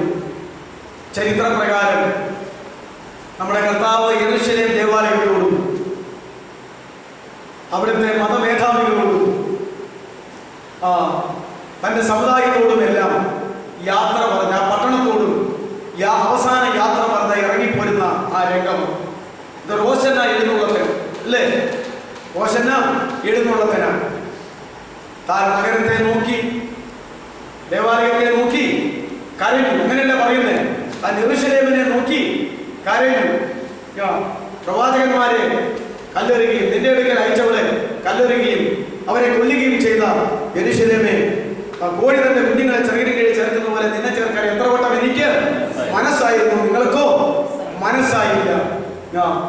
ഇന്നെങ്കിലും നിന്റെ സമാധാനത്തിനുള്ളത് അറിഞ്ഞെങ്കിലും കൊള്ളായിരുന്നു. യെരൂശലേം ജാതിയുടെ സമാധാന രാജാവ് സൗമ്യനുള്ളതായി കടന്നു വരുന്നു എന്നുള്ള പ്രവചന പ്രകാരം ഞാൻ ഇസ്രായേലിന്റെ രാജാവായി ആധികാരികമായി പ്രവചനം നിറവേറ്റപ്പെടുവാൻ കടന്നു വന്നിട്ട് എന്നെ ഒരു രാജാവായി അംഗീകരിക്കാതെ, അല്ലേ, എന്നെ ഒരു രാജാവായി അംഗീകരിക്കാതെ എന്നെ ഇറക്കി വിടുന്ന ഈ ദിവസം നിന്റെ സമാധാനത്തിനുള്ള അവസാനത്തെ ദിവസമാണ്. ഇനി നിനക്കൊരു സമാധാനം നിന്റെ ജീവിതത്തിൽ ഉണ്ടാകുകയില്ല. ഇന്നു മുതൽ അത് ശിക്ഷയിലേക്ക് വരികയുള്ളൂ എന്ന് പറഞ്ഞു. അതുകൊണ്ട് ഇന്ന് നിന്റെ സമാധാനത്തിനുള്ളത് നീ അറിഞ്ഞെങ്കിൽ കൊള്ളായിരുന്നു. നമ്മുടെ കരടിയുടെ കാലങ്ങൾ മാറ്റപ്പെട്ടിട്ട് ന്യായവിധിയുടെ സമയങ്ങൾ ദൈവം നമ്മളെ മേലാക്കുന്ന സമയം കടന്നു വരാൻ പോവുകയാണ്. ആർക്കും പിടിച്ചാൽ കിട്ടൂല്ലാത്ത, ആർക്കും നമ്മളെ സഹായിക്കാൻ കഴിയാത്ത ഒരു സന്ദർഭം നമ്മുടെ മനുഷ്യ ജീവിതത്തിൽ സംഭവിക്കാൻ പോവുകയാണ്. അതുകൊണ്ട് അവസരങ്ങൾ മാറ്റി മാറ്റി വയ്ക്കാതെ ഇന്ന് എന്ന് പറയുന്ന ഒരു ദിവസം നിന്റെ സമാധാനത്തിനുള്ള അവസാനത്തെ ദിവസമാകുന്നുവെങ്കിൽ ആ സമാധാനം നാം പ്രാപിക്കേണ്ടത് വളരെ ആവശ്യമാണ്. എന്താ സമാധാനം? നമ്മുടെ കർത്താവ് പറഞ്ഞത്, എന്റെ സമാധാനം ഞാൻ നിങ്ങൾക്ക് തരുന്നു, അത് ലോകം തരുന്നത് പോലെയല്ല, എന്റെ സമാധാനം ഞാൻ നിങ്ങൾക്ക് തന്നേച്ചു പോകുന്നു എന്ന് പറഞ്ഞു. യെശയ്യാവിൽ അവന്റെ ജനനത്തെ കുറിച്ച് പറഞ്ഞപ്പോൾ അവൻ അത്ഭുത മന്ത്രി, വീരനാം ദൈവ, നിത്യപിതാവ്, സമാധാനം പ്രഭു എന്ന് പറഞ്ഞു. എഫേസ്യ ലേഖനത്തിലാണെന്ന് തോന്നുന്നു, നമുക്ക് എഫേസ്യ 2:14 അവൻ നമ്മുടെ സമാധാനം, അല്ലേ? വേറുപാടിനെ നടിച്ചു ഇടിച്ചു കളഞ്ഞ് ഇരുപക്ഷത്തെ ക്രിസ്തുവിൽ ഒന്നാക്കി സമാധാനത്തിലാക്കി പുതുമനുഷ്യനാക്കി തീർത്ത ആ കർത്താവായിരിക്കുന്ന യേശു ക്രിസ്തു എത്രേ നമ്മുടെ സമാധാനം. അതുകൊണ്ട് കർത്താവായിരിക്കുന്ന യേശു ക്രിസ്തുവാകുന്ന സമാധാനത്തിന് ആകാത്തവരുണ്ടെങ്കിൽ, ഞാൻ കഴിഞ്ഞ ദിവസം എവിടെയോ പറഞ്ഞ പോലെ, അതെ, ക്രിസ്തുവിനെ നേടി ക്രിസ്തുവിൽ ഇരിക്കേണ്ട നാം ഓരോരുത്തരും അതിലാകുന്നില്ലെങ്കിൽ, ക്രിസ്തുവിനെ നേടിക്കൊണ്ടിരുന്ന ക്രിസ്തുവിൽ ഇരുന്നു കൊണ്ടിരിക്കുന്ന ആ ഒരു അനുഭവം പ്രാപിക്കുന്നില്ലെങ്കിൽ, ആ നിത്യമായ സമാധാനത്തിലേക്ക് വരുന്നില്ലെങ്കിൽ, അതിന് ഒരു അവസരമുണ്ട്, ഒരു ദിവസമുണ്ട്, ഒരു സമയമുണ്ട്, ഒരു സന്ദർഭമുണ്ട്. അത് ദൈവം തമ്പുരാൻ ഒരുക്കി വെച്ചിട്ടുണ്ട്. അറിഞ്ഞോ അറിയാതെയോ അത് തെന്നിപ്പോകാൻ ഇടയാകാതെ ഇരിക്കേണ്ടത് വളരെ ആവശ്യമാണ്. കർത്താവിനെ തള്ളിയ യഹൂദ സഭ, കർത്താവിനെ തള്ളിയ യെരൂശലേം ദേവാലയം, കർത്താവിനെ തള്ളിയ യെരൂശലേം പട്ടണം, ആ ജാതി, അതിന്റെ ചരിത്രത്തിൽ നിങ്ങൾക്ക് അറിയാമല്ലോ. ആരുടെ ചരിത്രത്തിൽ? യോസേഫസിന്റെ ചരിത്രത്തിൽ അത് എഴുതിയിട്ടുണ്ട്. അവിടെ തന്നെ പറഞ്ഞു, ഒരിക്കൽ ശിഷ്യന്മാർ പറഞ്ഞു, ഇതാ ഈ ദേവാലയത്തെ നോക്കിയിട്ട് പറഞ്ഞു, എത്ര മനോഹരമായ ദേവാലയം, എത്ര മനോഹരമായ പണിത്തരങ്ങൾ എന്ന് പറഞ്ഞപ്പോൾ, ഇടിഞ്ഞു പോകാതെ കല്ലിന്മേൽ കല്ല് ശേഷിക്കാത്ത ഒരു കാലം ഇതിന് വരും എന്ന് പറഞ്ഞു. അതെല്ലാം അക്ഷരപ്രകാരം നടപ്പാക്കി. യേശു ക്രിസ്തു മടിച്ചു പോകാൻ കടന്നു പോയതിനു ശേഷം നാം മനസ്സിലാക്കുന്ന ആണ്ട് കണക്ക് AD 70 ഇത് സംഭവിച്ചത്. ദേവാലയത്തിന്റെ ന്യായവിധി, യെരൂശലേം ജാതിയുടെ ന്യായവിധി, പട്ടണത്തിന്റെ ന്യായവിധി AD 70 സംഭവിച്ചു. റോമൻ സർവ്വസൈന്യാധിപന്മാരായ വെസ്പേഷ്യൻ, തീത്തോസ് എന്ന് പറയുന്നവരുടെ നേതൃത്വത്തിൽ റോമൻ ചക്രവർത്തിയുടെ കൽപ്പനയാൽ യെരൂശലേമിനെ നിരോധിക്കാൻ അവരവിടെ കടന്നു വന്നു. എന്താ സംഭവിച്ചത്? ഒരറ്റം മുതൽ ഒരറ്റം വരെ യഹൂദന്മാരെ പിടിച്ച് കൊന്നുകളഞ്ഞു. എങ്ങനെ കൊന്നുകളഞ്ഞു? അവരാദ്യം ചെയ്തത് മരത്തിലെല്ലാം, ചരിത്രത്തിൽ അങ്ങനെ എഴുതിയിരിക്കുന്നത്, മരത്തിലെല്ലാം കെട്ടിത്തൂക്കി കൊല്ലാവുന്നവനെ അങ്ങനെ കെട്ടിത്തൂക്കി. മരവും കമ്പുകളും ഇല്ലാതെ വന്നപ്പോൾ വാളുകൊണ്ട് വെട്ടിക്കൊന്നു. അങ്ങനെ ചെതറിപ്പോയെന്നാണ് പറഞ്ഞിരിക്കുന്നത്. ഇവരെല്ലാം കൂടെ ഒരുത്തനെ മരത്തിൽ തൂക്കിയെങ്കിൽ ആയിരക്കണക്കിന് എണ്ണത്തിനെ മരത്തിൽ കെട്ടിത്തൂക്കി കൊന്ന ഭയങ്കര ന്യായവിധി അത് അവരുടെ മേൽ വന്നു. ഇവന്റെ രക്തം ഒഴുക്കിയെങ്കിൽ അത് അനേകായിരത്തിന്റെ രക്തം വാളുകൊണ്ട് അവിടെ ഒഴുക്കി. യെരൂശലേം ദേവാലയത്തിന്റെ തീ വെച്ച് നശിപ്പിച്ചു. അപ്പോൾ അതിനകത്തിരുന്ന രക്തങ്ങളും വെള്ളികളും പൊന്നും എല്ലാം കത്തി ഉരുകാനായിട്ട് തുടങ്ങിയത്. അപ്പോൾ കൽപ്പന കൊടുത്തു, അത് കളയാതെ എടുത്തോളം ഉരുട്ടിച്ചാടിക്കുക, പെടത്തിച്ചാടിക്കരുത്. JCB കൊണ്ട് 3-4 ഉരുട്ടിച്ചാടിച്ചെന്ന് പറഞ്ഞ പോലെ ഉരുട്ടിച്ചാടിക്കുകയല്ല. ഓരോ കല്ലും ചെറിയ ആപ്പി പോലുള്ള കമ്പിക്ക് ഇങ്ങനെ പയ്യെ തിരികെ കൊടുത്ത് മുക്കിയെടുത്ത് ചുമന്നുകൊണ്ട് മാറ്റി വെച്ചിട്ട് അതിനിടയ്ക്ക് സിമെന്റ് ഇടുന്ന പോലെ, കുമ്മായം ഇടുന്ന പോലെ വെച്ചിരിക്കുന്ന ഈ സാധനങ്ങളെല്ലാം എടുത്ത് അവർ ശേഷിച്ച് അത് ഭിത്തി തീർന്നു കഴിഞ്ഞപ്പോൾ തറയിൽ മുക്കിക്കോളാൻ പറഞ്ഞു. കാരണം യെരൂശലേം ദേവാലയത്തിന്റെ പണി കണ്ടിട്ട് തറയിക്കാനും ഇതുണ്ടോ എന്ന് എങ്ങനെ അറിയാം? അങ്ങനെ മൂലക്കല്ല് വരെയും ഓരോ കല്ലിന്മേൽ ശേഷിക്കാതെ എടുത്തു മാറ്റി വെച്ച് അത് ഉഴുത് മറിച്ച് കളഞ്ഞു എന്നുള്ളത് കർത്താവിന്റെ ആ പ്രവചനം തന്റെ ന്യായവിധി കൊല്ലിപ്പുള്ളി തെറ്റാതെ നടന്നു എന്ന് നമ്മൾ മനസ്സിലാക്കേണ്ടതാണ്. കുതിരകളുടെ കടിവാളത്തോളം രക്തം, യഹൂദന്മാരുടെ രക്തം യെരൂശലേം പട്ടണത്തിൽ നിന്നാണ് ഒഴുകിയെന്നാണ് പറയുന്നത്. ഇനിയും ഒഴുകാതിരിക്കുന്ന ഒരു കാലഘട്ടമുണ്ട്, അത് പ്രവചനം പറയുന്നുണ്ട്. പ്രിയമുള്ളവരെ, ഇങ്ങനെ ദൈവപുത്രനായിരിക്കുന്ന യേശുവിനെ ഉപേക്ഷിച്ച യഹൂദ ജാതിയുടെ അന്തം, ദേവാലയത്തിന്റെ അന്തം, മഹാപുരോഹിതന്മാരുടെ അന്തം, ആ ജനതയുടെ അന്തം, ആ പട്ടണത്തിന്റെ അവസാനം ഭയങ്കരമായ ന്യായവിധി സംഭവിച്ചു. അതുകൊണ്ട് ആ കർത്താവ് പറഞ്ഞത്, ഇന്നെങ്കിലും നിന്റെ സമാധാനത്തിനുള്ളത് നീ അതിനെങ്കിലും കൊള്ളായിരുന്നു. അവനതിനെ നോക്കി കരഞ്ഞിട്ട് ആ കണ്ണുനീരോടുകൂടെ ഇറങ്ങി പോന്നതാ. പിന്നെ എന്റെ കർത്താവ് അങ്ങോട്ട് കയറിപ്പോയിട്ടില്ല കേട്ടോ, അങ്ങോട്ട് കയറിപ്പോയിട്ടില്ല. യേശു കരഞ്ഞുകൊണ്ട് ഇറങ്ങിപ്പോകുന്ന വ്യക്തിയുടെ ഹൃദയം അത് തകർന്നു പോകും. യേശു കരഞ്ഞുകൊണ്ട് ഇറങ്ങിപ്പോകുന്ന കുടുംബം തകർന്നു പോകും. യേശു കരഞ്ഞുകൊണ്ട് ഇറങ്ങിപ്പോകുന്ന യേശുവിന് വേണ്ടി സ്ഥാപിക്കപ്പെട്ട ദേവാലയങ്ങൾ തകർന്ന് തരിപ്പണമായി പോകും. നിങ്ങൾ കണ്ണു തുറന്ന് നോക്കുന്നുവെങ്കിൽ ദൈവമില്ലാത്ത, യേശുവില്ലാത്ത ദേവാലയങ്ങൾ തകർന്നുകൊണ്ടിരിക്കുകയാണ്. അത് സമുദായക്കാരുടെ ദേവാലയമായാലും വേർപാടുകാരുടെ ദേവാലയമായാലും എല്ലാം തകർന്നുകൊണ്ടിരിക്കും. എല്ലാം തകർന്നുകൊണ്ടിരിക്കും. അതൊരു ചരിത്ര സത്യമാണ്. ആകയാൽ ഇന്ന് നിന്റെ സമാധാനത്തിനുള്ളത് നീ അറിഞ്ഞെങ്കിൽ കൊള്ളായിരുന്നു. ഇവിടെ സമയം തീർന്നു, ഞാൻ അവസാനിപ്പിക്കട്ടെ. ഇപ്പോൾ എന്ന് പറയുന്ന 3 കാര്യങ്ങൾ നമ്മൾ ഓർക്കും. ഇപ്പോൾ എന്ന് പറയുന്ന പോയിന്റിൽ അറിയേണ്ട 3 കാര്യങ്ങൾ. ഇന്ന് എന്ന് പറയുന്ന ഒരു ദിവസം നമ്മുടെ മുന്നിൽ ഉണ്ടെങ്കിൽ അറിയേണ്ട 3 കാര്യങ്ങൾ ഞാൻ പറഞ്ഞു. ഞാനത് തീർക്കാമെന്നാണ് വിചാരിച്ചത്. ഇനി നാം എന്ത് ചെയ്യണം, ഇനിയുള്ള കാലം എങ്ങനെയായിരിക്കണം എന്നുള്ളതിനെ സംബന്ധിച്ച് ഒരു 5 പോയിന്റ് കൂടെ ഉണ്ട്. ദൈവം കൃപ ചെയ്താൽ അടുത്ത ദിവസം അത് പറഞ്ഞിട്ട് നമുക്ക് ഈ പറയുന്ന വിഷയം പറഞ്ഞു തുടങ്ങാനായിട്ട് സാധിക്കും എന്ന് കരുതുന്നു. നമുക്ക് തലകളെ മുഴക്കാം, കണ്ണുകളെ സർവശക്തനായ ദൈവത്തിന്റെ അതിപരിശുദ്ധമായ നാമത്തിന് മഹത്വം ഉണ്ടാകട്ടെ. സ്നേഹ ബഹുമാനാദരവുകളുള്ള എല്ലാ ദൈവത്തിന്റെ ദാസന്മാർക്കും, സ്നേഹമുള്ള എല്ലാ ദൈവമക്കളായ സഹോദരി സഹോദരന്മാർക്കും, ഇന്നും ഉയർത്തെഴുന്നേറ്റ് ജീവിക്കുന്നവനായ യേശു ക്രിസ്തുവിന്റെ നിസ്തുല്യ നാമത്തിൽ സ്നേഹവന്ദനം പറയുന്നു. ദൈവമക്കൾ ആരാണ് എന്നുള്ളതായിരിക്കുന്ന വിഷയം ചിന്തിച്ച് അവസാനിപ്പിച്ചതിന് ശേഷം നിങ്ങളുടെ താല്പര്യപ്രകാരം മറ്റൊരു വിഷയം തുടർച്ചയായി ചിന്തിക്കേണ്ടതിലേക്ക് ഒരു ഇടവേള എന്നുള്ള നിലയിലെ ഒരു ക്ലാസ്, ഒരു പ്രത്യേക വിഷയം എടുക്കാമെന്ന് വിചാരിച്ച് കഴിഞ്ഞ ദിവസം നമ്മൾ ചിന്തിച്ചു. എന്നാൽ ഞാൻ ഉദ്ദേശിച്ചതുപോലെ ആ ഒരു ക്ലാസ്സിൽ ആ വിഷയം തീരാതെ വന്നതുകൊണ്ട് അതിന്റെ ബാക്കി ഇപ്പോൾ പറഞ്ഞിട്ട് നാം ദൈവകൃപയിൽ ആശ്രയിച്ച് തീരുമാനിച്ചിരിക്കുന്ന വിഷയത്തിലേക്ക്, അതായത് മനുഷ്യന്റെ ഈ ലോക ജീവിതം, മനുഷ്യന്റെ മരണം, മനുഷ്യന്റെ മരണാനന്തര ജീവിതങ്ങൾ എന്നീ വിഷയത്തെ സംബന്ധിച്ച് തുടങ്ങാമെന്ന് ആഗ്രഹിക്കുന്നു. കഴിഞ്ഞ ദിവസം നമ്മൾ ചിന്തിച്ചത് പുതിയ നിയമ തിരുവെഴുത്തുകളിൽ ഇപ്പോൾ എന്ന് പറയുന്ന ഒരു സമയം നമുക്കായി ദൈവം നൽകിയാൽ നാം എന്ത് ചെയ്യണം എന്നുള്ളതിനെ സംബന്ധിച്ചു. ഇന്ന് എന്ന് പറയുന്ന ഒരു ദിവസം ദൈവം നമുക്കായി നൽകിയാൽ ആ ഇന്ന് എന്ന് പറയുന്ന ദിവസത്തിന് നാം എന്ത് ചെയ്യണം എന്നുള്ളതിനെ കുറിച്ച് നമ്മൾ ചിന്തിച്ചു. ഇപ്പോൾ എന്നുള്ളതായിരിക്കുന്ന വിഷയത്തോടുള്ള ബന്ധത്തിൽ 3 കാര്യങ്ങൾ നമ്മൾ ചിന്തിച്ചു. ഒന്ന്, ഇപ്പോൾ നാം എല്ലാവരും മാനസാന്തരപ്പെടണം. 2, ഇപ്പോൾ സുപ്രസാദ കാലം, ഇപ്പോൾ രക്ഷാ ദിവസം, അതുകൊണ്ട് ഈ സുപ്രസാദ കാലത്തിൽ എല്ലാവരും രക്ഷിക്കപ്പെടണം. 3, ഇപ്പോൾ സകല നീതിയും ദൈവം അരുളിച്ചെന്നിരിക്കുന്ന സകല കൽപ്പനകളും നാം അനുസരിക്കുവാൻ ബാധ്യസ്ഥരായിരിക്കണം.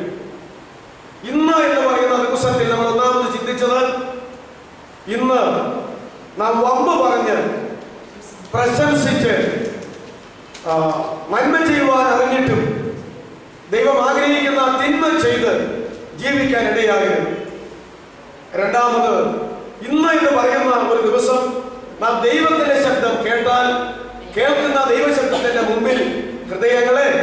കഠിനപ്പെടുത്തരുത്. 3, ഈ നാളിൽ നിന്റെ സമാധാനത്തിനുള്ളത് നീയും അറിഞ്ഞെങ്കിൽ കൊള്ളായിരുന്നു. യെരൂശലേമിനെ നോക്കി കർത്താവ് കരഞ്ഞുകൊണ്ട് പറഞ്ഞതാണ്. പക്ഷേ യെരൂശലേം ആ നാളിൽ ആ സമാധാനത്തെ കുറിച്ച് അറിഞ്ഞില്ല എന്ന് നമ്മൾ മനസ്സിലാക്കി. ഇനി വളരെ വേഗം നമുക്ക് 3-ാമത്തെ ഭാഗത്തിലേക്ക് കടന്നു വരാം. ഇനി എന്ത് ചെയ്യണം? ഞാൻ പറയുന്ന വേദഭാഗം എല്ലാവരും കേൾക്കെ മനസ്സിലാകത്തക്കവണ്ണം നിർത്തി ഒന്ന് വായിച്ചാട്ടെ. അപ്പോസ്തല പ്രവൃത്തി 22:16. അപ്പോസ്തല പ്രവൃത്തി 22:16. ഇനി താമസിക്കുന്നത് എന്ത്? എഴുന്നേറ്റ് അവന്റെ നാമം വിളിച്ച് പ്രാർത്ഥിച്ച് സ്നാനമേറ്റ് നിന്റെ പാപങ്ങളെ കഴുകിക്കളക എന്ന് പറഞ്ഞു. വായിച്ചു.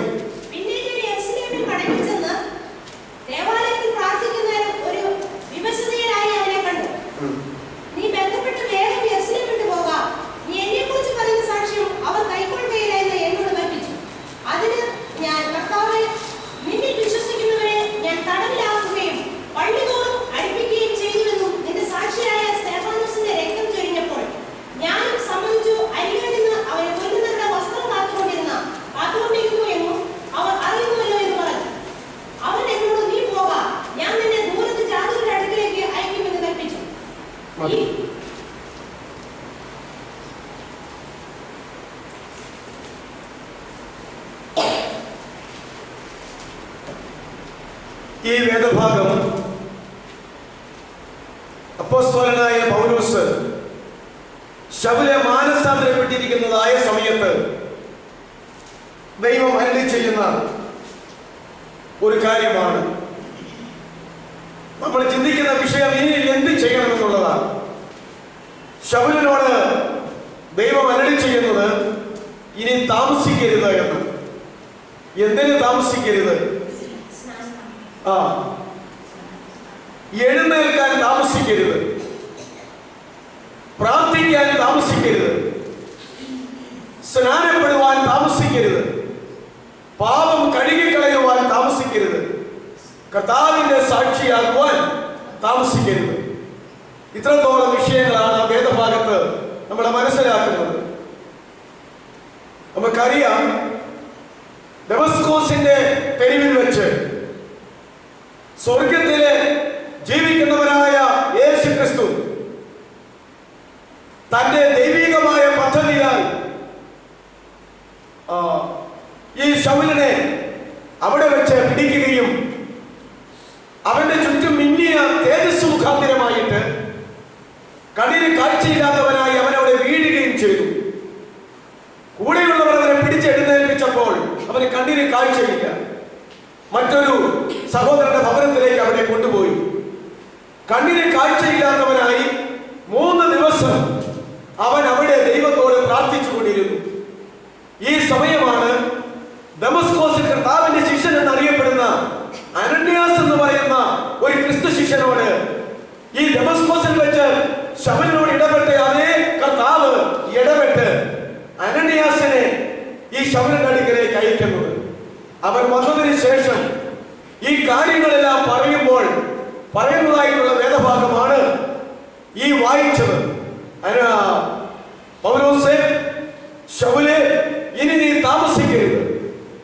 എന്തിനാണ് താമസിക്കുന്നതെന്ന് പറഞ്ഞത്? നീ ഇനി എഴുന്നേൽക്കണം. അവനെ എഴുന്നേറ്റ് നടക്കാൻ തക്കവണ്ണം കണ്ണിന് കാഴ്ചയില്ല. കാഴ്ചയില്ലാത്തവനായി അവൻ പ്രാർത്ഥിച്ചു കൊണ്ടിരിക്കുകയാണ്. അനന്യാസിനോട് പറയുകയാ, ശൗലിത അവിടെ പ്രാർത്ഥിച്ചുകൊണ്ടിരിക്കുന്നു, നീ അവന്റെ അടുക്കിലേക്ക് പോകണം. തടസ്സങ്ങളൊക്കെ അനന്യാസ് പറഞ്ഞുവെങ്കിലും ശൗലിനെ കുറിച്ചുള്ളതായിരിക്കുന്ന ദൈവിക പദ്ധതിയെ ദൈവം അറിയിച്ച് അനന്യാസിനെ സഹായിച്ച് ശക്തീകരിച്ചപ്പോൾ അവൻ പോകുകയാണ്. ആ രംഗങ്ങളെല്ലാം നമുക്കറിയാം. പിന്നീട് അതേക്കുറിച്ച് പൗലോസ് സാക്ഷിക്കുന്ന ഒരു വേദഭാഗമാണ് ഇത്. പിൽക്കാലത്ത് പൗലോസ് സാക്ഷിക്കുന്നതാണ്. അനന്യാസ് എന്നിട്ട് പറഞ്ഞു, നീ വന്ന വഴിക്ക് നിനക്ക് വെളിപ്പെട്ട കർത്താവ് എനിക്ക് വെളിപ്പെട്ട് ഇപ്രകാരം പറഞ്ഞു, അതുകൊണ്ട് ഞാൻ നിന്റെ അടുക്കൽ വന്നിരിക്കുന്നു. നീ പ്രാർത്ഥിച്ചു കൊണ്ടിരിക്കുകയാണ്, നിന്റെ കണ്ണിന് കാഴ്ചയില്ല. ഇനി നീ എഴുന്നേറ്റ് സ്നാനപ്പെടാനായിട്ട് താമസിക്കേണ്ട കാര്യമില്ല. നിന്നെ പരിശുദ്ധാത്മ പൂർണ്ണനാക്കുവാൻ നീ വന്ന വഴിക്ക് നിന്നെ വെളിപ്പെട്ട കർത്താവ് തന്നെ എനിക്ക് വെളിപ്പെട്ട നിന്റെ അടുക്കലേക്ക് അയച്ചിരിക്കുന്നു. അതുകൊണ്ട് ഞാൻ കൈവച്ച് പ്രാർത്ഥിക്കാൻ പോവുകയാണ്. അങ്ങനെ കൈവച്ച് പ്രാർത്ഥിക്കുമ്പോൾ ചെതുമ്പൽ പോലെ ഒന്ന് താഴോട്ട് വീഴുകയും നിന്റെ കണ്ണിന് കാഴ്ച കിട്ടുകയും ചെയ്യും. നീ ഇപ്പോൾ എഴുന്നേറ്റ് സ്നാനപ്പെടണം, നിന്റെ പാപത്തെ കഴുകിക്കളയണം, ആത്മാവിൽ നീ നിറഞ്ഞ പൂർണ്ണനാകണം, നീ യേശുവിന്റെ സാക്ഷിയായി തീരണം. ഇത്രത്തോളം കാര്യങ്ങളാണ് അവിടെ പറയുന്നത്. ആകയാൽ എന്താ ഈ പറഞ്ഞത്? മാനസാന്തരപ്പെട്ടവരോടുള്ളതായിരിക്കുന്ന ഒരു കാര്യമാണ്. ഇനി നീ എന്ത് ചെയ്യണം? ഒരു വ്യക്തി മാനസാന്തരപ്പെട്ടാൽ, ദമസ്കോസിൽ വെച്ച് ശൗൽ മാനസാന്തരപ്പെട്ടതുപോലെ മാനസാന്തരപ്പെട്ടാൽ നീ തുടർന്ന് എന്ത് ചെയ്യണം? നീ എഴുന്നേറ്റ് സ്നാനപ്പെട്ട് പാപങ്ങളെ കഴുകി ആത്മപൂർണനായി ആത്മാവിൽ നിറഞ്ഞ് ദൈവത്തിന്റെ പ്ലാനും പദ്ധതിയും അനുസരിച്ച് നീ യേശുവിന്റെ സാക്ഷിയായി തീരുക, യേശുവിന്റെ ശിഷ്യനായി തീരുക. ഈ ഒരു കാര്യത്തിന് ഒരിക്കലും മാനസാന്തരപ്പെട്ടവർ താമസിക്കരുത്. ഇനി താമസിക്കേണ്ട. നീ 3 ദിവസം താമസിച്ചു. പുതിയ നിയമത്തിന്റെ ചരിത്രത്തിൽ പുതിയ നിയമ മാനസാന്തരം ഒരു വ്യക്തി പ്രാപിച്ചതിന് ശേഷം സ്നാനപ്പെടാനായിട്ട് താമസിച്ച ഏക വ്യക്തി, 3 ദിവസം താമസിച്ച വ്യക്തി ആര് മാത്രമേ ഉള്ളൂ?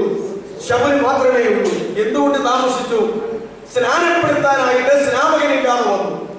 യെരൂശലേമിൽ നിന്ന് ഒരാൾക്ക് അവിടെ വരുവാൻ സാധ്യമല്ല. പെട്ടെന്ന് ദമസ്കോസിലുള്ള അനന്യാസ് എന്ന് പറയുന്ന ശിഷ്യൻ തന്നെയാണ് ഈ ശൗലിനെ സ്നാനപ്പെടുത്തേണ്ടതെന്ന് ദൈവത്തിന്റെ പദ്ധതിയിൽ മുൻകൂട്ടി ഉള്ളതിനാൽ സ്നാപകൻ ഇവിടെ വന്ന് അവരുമായി ബന്ധപ്പെട്ട് സ്നാനപ്പെടുത്തേണ്ടതിലേക്ക് 3 ദിവസം താമസിച്ചു. അതുകൊണ്ട് അവർ വന്നപ്പോൾ പറയുകയാ, ഇനി താമസിക്കേണ്ട, ഞാൻ വരിക എന്നുള്ളതായിരുന്നു നിനക്ക് ഇനി അടുത്ത കാര്യങ്ങൾക്കായിട്ടുള്ള താമസം. ദൈവം എന്നോട്, കർത്താവിനോട് പറഞ്ഞതാ, ഞാൻ വന്നിരിക്കുന്നു. ഇനി നിനക്ക് നീ പ്രാർത്ഥിച്ചുകൊണ്ടിരിക്കുകയായിരുന്നല്ലോ, ഇനി ഞാൻ കൈവച്ച് പ്രാർത്ഥിക്കും. കണ്ണിന്റെ ചെതുമ്പൽ പോലെ പൊഴിഞ്ഞു പോകും, നിനക്ക് കാഴ്ച കിട്ടും, നീ ആത്മപൂർണനാകും, നീ സ്നാനപ്പെടണം, നീ പാപങ്ങളെ കഴുകിക്കളയണം, നീ തുടർന്ന് യേശുവിന്റെ സാക്ഷിയാകും. ഇതാണ് അവിടെ പറഞ്ഞിരിക്കുന്നത്. അതുകൊണ്ട് മാനസാന്തരപ്പെട്ട ഒരു വ്യക്തി അടുത്തതായിട്ട് താമസിയാതെ എന്ത് ചെയ്യണമെന്നുള്ളതായിരിക്കുന്ന ഒരു കാര്യമാണ് ഈ പറഞ്ഞിരിക്കുന്നത്. എത്രത്തോളം കാര്യങ്ങളാണ്! ആയിരിക്കുന്ന സ്ഥാനത്ത് നിന്ന് നീ ഒന്നാമത് സടകുടഞ്ഞ് എഴുന്നേൽക്കണം. നിന്റെ കുറവുകൾ എന്തോ അത് ഞാൻ മാറ്റിത്തരാം, നിന്നെ ഞാൻ പരിശുദ്ധാത്മാ പൂർണ്ണനാക്കാം. നീ സ്നാനപ്പെട്ട് പാപങ്ങളെ കഴുകിക്കളയണം. നീ കർത്താവ് കൽപ്പിച്ചതുപോലെ ഇനി അവന്റെ ശിഷ്യനായി, അവന്റെ സാക്ഷിയായി നീ ജീവിക്കണം. ഇത്രത്തോളം കാര്യങ്ങൾ ചെയ്യണമെന്ന് ഇവിടെ പറഞ്ഞിരിക്കുന്നു. അതുകൊണ്ട് ഇനി നീ ഒരിക്കലും താമസിക്കേണ്ട. ആകയാൽ ഇത് മാനസാന്തരപ്പെട്ടവർക്കുള്ള ദൂത്. ഇപ്പോൾ എന്ന് പറയുന്ന വിഷയത്തിൽ നമ്മൾ ചിന്തിച്ചു. അറിയാൻ ഇവിടെ കാലങ്ങളെ ലക്ഷ്യമാക്കാതെ ഇപ്പോൾ എല്ലായിടത്തും എല്ലാവരും മാനസാന്തരപ്പെടണമെന്ന് ദൈവം മനുഷ്യനോട് കൽപ്പിക്കുന്നു. ആ ദൈവത്തിന്റെ കൽപ്പനയനുസരിച്ച് മാനസാന്തരപ്പെടുന്ന ഒരു മനുഷ്യനോട് തുടർമാനമായി ചെയ്യാൻ ദൈവം കൽപ്പിക്കുന്ന കാര്യമാണ് ഇനി എന്ത് ചെയ്യണമെന്നുള്ളത്. ആ വേദഭാഗം അവസാനിപ്പിച്ച് മറ്റൊരു വേദഭാഗത്തിലേക്ക് നമുക്ക് കടന്നു വരാം. അപ്പോസ്തലരുടെ പ്രവൃത്തി 22-ന്റെ 15 മുതൽ 21 വരെയുള്ളതായിരിക്കുന്ന വേദഭാഗമാണ് ഇപ്പോൾ നമ്മൾ വായിച്ച് ഇതിന് ഉപോത്ബലകമായിട്ട് ആ കാര്യങ്ങൾ എടുക്കേണ്ടത്. അപ്പോസ്തലരുടെ പ്രവൃത്തി 22-ന്റെ 16 താമസിക്കുന്നത് എന്താ എന്ന് പറഞ്ഞത്. അതിന് മുമ്പുള്ള കാര്യങ്ങളെല്ലാം ആ അധ്യായത്തിലുണ്ട്. പ്രധാനമായും നിങ്ങൾ കുറിക്കേണ്ടത് 22-ന്റെ 15 മുതൽ 21 വരെയുള്ളതായിരിക്കുന്ന വേദഭാഗം. അത് വിട്ടിട്ട് രണ്ടാമത്തെ വിഷയത്തിലേക്ക് നമുക്ക് കടന്നു വരാം. 1 രാജാക്കന്മാരുടെ പുസ്തകം 19-ാം അധ്യായത്തിന്റെ 7-ാമത്തെ വാക്യം. 1 രാജാക്കന്മാരുടെ പുസ്തകം 19-ാം അധ്യായത്തിന്റെ 7-ാമത്തെ വാക്യം. യഹോവയുടെ ദൂതൻ 2-ാം പ്രാവശ്യം വന്ന് അവനെ തട്ടി, എഴുന്നേറ്റ് തിന്നുക, നിനക്ക് ദൂരയാത്ര ചെയ്യുവാനുണ്ടല്ലോ എന്ന് പറഞ്ഞു. ഇനി വായിപ്പിക്കേണ്ട വിഷയങ്ങൾ പെട്ടെന്ന് തീർക്കേണ്ടിയിരിക്കുന്നു. ആ സംഭവം നമുക്കറിയാം. കർമ്മേലിൽ ബാലിന്റെ പ്രവാചകന്മാരുടെയും പുരോഹിതന്മാരെയും വെട്ടിക്കൊന്ന് ബാലല്ല ജീവിക്കുന്ന ദൈവം, ഇസ്രായേലിന്റെ ദൈവമായിരിക്കുന്ന യഹോവയാണ് ജീവിക്കുന്ന ദൈവമെന്ന് തെളിയിച്ചവനായ ഏലിയാവ് യാഗപീഠത്തെ ഒരുക്കി ആകാശത്ത് നിന്ന് തീ ഇറക്കി അതിനെ ദഹിപ്പിച്ച് അത്ഭുതത്താൽ ജീവിക്കുന്ന ദൈവം ഇസ്രായേലിന്റെ ദൈവമാകുന്നുവെന്ന് വെളിപ്പെടുത്തിയ ഏലിയാവ് ആഹാബ് രാജാവിന്റെ രാജ്ഞിയായിരിക്കുന്ന ഇസബേല് ഒരു കൽപ്പന ഇറക്കി. എന്റെ പ്രവാചകന്മാരെ, എന്റെ പുരോഹിതന്മാരെ വെട്ടിക്കൊന്ന നിന്നെ 24 മണിക്കൂറിനകം അവരിൽ ഒരാളെ പോലെ നിന്നെ ആക്കും, നിന്റെ ജീവൻ എടുക്കുമെന്ന് ഒരു കൽപ്പന കിട്ടും. ആ കൽപ്പനയിൽ പേടിച്ച് മരുഭൂമിയിലേക്ക് ഓടി വന്ന് ചൂരത്തടിയുടെ കീഴെ കിടന്നുകൊണ്ട് ഉറങ്ങുന്ന ആ സമയം ദൈവത്തിന്റെ ദൂതനെ അയച്ചുകൊണ്ട് അവനോട് പറയുന്ന കാര്യങ്ങളാ. ഒന്നാം പ്രാവശ്യം അവന് വെള്ളവും അപ്പവും ഒക്കെ കൊടുത്തു. അത് തിന്നു കുടിച്ചതിന് ശേഷം അവിടെ തന്നെ കിടന്നുറങ്ങി. രണ്ടാം പ്രാവശ്യം ദൂതൻ വന്ന് അവനോട് വീണ്ടും അതെല്ലാം കൊടുത്തിട്ട് പറയുകയാ, ഇനി നിനക്ക് ദൂരയാത്ര ചെയ്യാനായിട്ടുണ്ട്. നീ എഴുന്നേറ്റ് അപ്പം തിന്നുക, വെള്ളം കുടിക്കുക. അതുകൊണ്ട് ഇതിന്റെ ബലത്തോടെ നീ വളരെ വേഗം ഇവിടെ വിട്ട് ദൂരയാത്ര ചെയ്യുക. നിനക്കൊരു ദൂരയാത്ര ചെയ്യാനായിട്ടുണ്ട്. ഇതാണ് ഏലിയാവിനോട് പറയുന്നത്. ഇതാണ് അതിന്റെ അക്ഷരാർത്ഥം. പുതിയ നില വിശ്വാസികളോട് പറയുന്നത്, നാം എഴുന്നേറ്റ് തിന്നുക, നാം എഴുന്നേറ്റ് കുടിക്കുക. എന്ത് തിന്നണം, എന്ത് കുടിക്കണം. ഈ ലോകത്തിലെ ഭക്ഷണ പദാർത്ഥങ്ങളുടെ ഒരു കാര്യമല്ല, അത് ജീവനായിക്കൊണ്ട് നമുക്ക് ആവശ്യമായിട്ടുള്ളതാണ്. ഗിരിപ്രഭാഷണത്തിൽ അത് പറഞ്ഞു, എന്ത് തിന്നും എന്ത് കുടിക്കും എന്ന് ജാതികളെ പോലെ നിങ്ങൾ ചിന്തിച്ച് ചിന്താപരമുള്ളവരാകേണ്ടതില്ല. നിങ്ങൾ ഓരോരുത്തർ മുന്നമേ ദൈവത്തിന്റെ രാജ്യ നീതിയും അന്വേഷിക്കുക, അപ്പോൾ ഈ കാര്യമൊക്കെയും ദൈവം തമ്പുരാൻ നിങ്ങൾക്ക് തരും എന്ന് പറഞ്ഞു. എന്നാൽ ദൈവമക്കളെ സംബന്ധിച്ചിടത്തോളം നാം എന്ത് തിന്നണം, എന്ത് കുടിക്കണം. വചനമാകുന്ന പായമില്ലാത്ത പാൽ നമ്മൾ കുടിക്കണം. ജീവജലത്തിന്റെ നിരുപമയായ പരിശുദ്ധാത്മാവിനെ നമ്മൾ പാനം ചെയ്യണം. അതെ, കട്ടി കുറഞ്ഞ വചനത്തിന്റെ ആഹാരവും കട്ടി കൂടിയ വചനത്തിന്റെ ആഹാരവും നാം കഴിക്കണം. ആകയാൽ തിന്നും കുടിച്ചും നാം ബലം പ്രാപിച്ച് ഇനി ഒരു ദൂരയാത്ര ചെയ്യേണ്ടതായിട്ടുണ്ട്. അവൻ തിന്നു കുടിച്ച ആഹാരത്തിന്റെ ബലത്തിനാൽ, ഭക്ഷണ പാനീയത്തിന്റെ ബലത്തിനാൽ അവൻ എവിടെ വരെ യാത്ര ചെയ്തു? പർവ്വതം വരെയും അവൻ യാത്ര ചെയ്തു എന്ന് നമ്മൾ മനസ്സിലാക്കേണ്ടതാ. നമുക്ക് ഈ ഭൂമിയിൽ നിന്ന് സ്വർഗത്തിലേക്കുള്ള ഒരു ആധ്യാത്മിക യാത്രയുണ്ട് എന്നുള്ള കാര്യം നമ്മൾ മനസ്സിലാക്കേണ്ടതാ. ഈ ആത്മീകമായ യാത്രയിൽ ദൈവത്തിന്റെ വചനം എത്രമാത്രം നമ്മെ ശക്തീകരിക്കേണ്ടിയിരിക്കുന്നു. ഈ ആത്മീകമായ യാത്രയിൽ ദൈവത്തിന്റെ ആത്മാവ് എത്രമാത്രം നമ്മെ ശക്തീകരിക്കേണ്ടിയിരിക്കുന്നു. ആകയാൽ വചനമാകുന്ന ഭക്ഷണം കഴിച്ചും ജീവജലത്തിന്റെ നിരുറവയായ ദൈവത്തിന്റെ പരിശുദ്ധാത്മാവായ ആ ജീവജലത്തിന്റെ നിരുറവയെ പാനം ചെയ്തും നാം ബലം പ്രാപിക്കേണ്ടത് വളരെ ആവശ്യമാകുന്നു എന്നാണ് ഇവിടെ പറയുന്നത്. എന്തെന്നാൽ നമുക്ക് ഇനിയും ഒരു ദൂരയാത്ര ചെയ്യാനായിട്ടുണ്ട്. ദൈവത്തിന്റെ പരിശുദ്ധാത്മാവിനെ കൂടാതെ ഈ ക്രിസ്തീയമായ യാത്ര ചെയ്ത് തീർക്കുവാൻ നമുക്ക് കഴിയുകയില്ല എന്ന് നമ്മൾ മനസ്സിലാക്കേണ്ടതുണ്ട്. ലോകമാം ഗംഭീര വാരിധിയിൽ വിശ്വാസ കപ്പലിൽ നാം യാത്ര ചെയ്യുന്നവരാകുന്നു എന്ന് പാട്ടുകാർ പാടുന്നത് പോലെ വിശ്വാസ കപ്പലിൽ നമ്മൾ യാത്ര ചെയ്യുമ്പോൾ നമുക്ക് അതിനേതായിട്ടുള്ള ശക്തി, അതിനായിട്ടുള്ള വിശപ്പ് മാറാനായിട്ടുള്ള ഭക്ഷണം, ദാഹം മാറാനായിട്ടുള്ള ജലം, ഇതെല്ലാം നമുക്ക് ആവശ്യമാണ്. ആ ഒരു ദൂതാണ് ഇവിടെ പറയുന്നത്. ഏലിയാവേ, ഇവിടെ ഇങ്ങനെ കിടക്കണ്ട, ഇവിടെ തളർന്നിരിക്കണ്ട, ഇവിടെ ഉറങ്ങേണ്ട, എഴുന്നേറ്റ് തിന്നു കുടിക്കുക. ഈ ബലത്തോടെ നീ യാത്ര ചെയ്ത് മുമ്പോട്ട് പോകുക.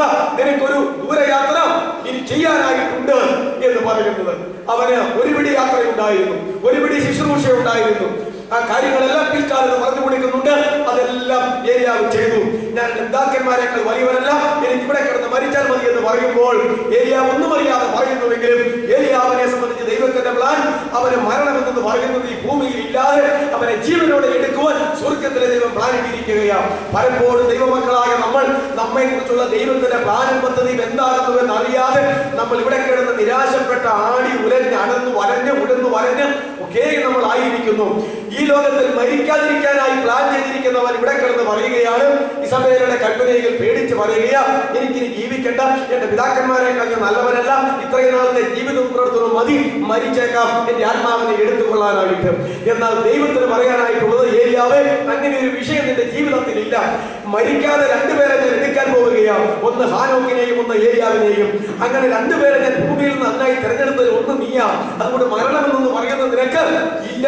ആ പറഞ്ഞതുപോലെ തന്നെ അന്ത്യനാളുകളിൽ അവൻ ഗിൽഗാലിൽ നിന്ന് യാത്ര ചെയ്ത് ബേഥേലിലേക്ക് വരികയും ബേഥേലിൽ നിന്ന് യാത്ര ചെയ്ത് എറിഹോവിലേക്ക് വരികയും എറിഹോവിൽ നിന്ന് യാത്ര ചെയ്ത് യോർദാൻ കടന്ന് അക്കരെ എത്തുകയും യോർദാന്റെ വൻകാട്ടിൽ വെച്ച്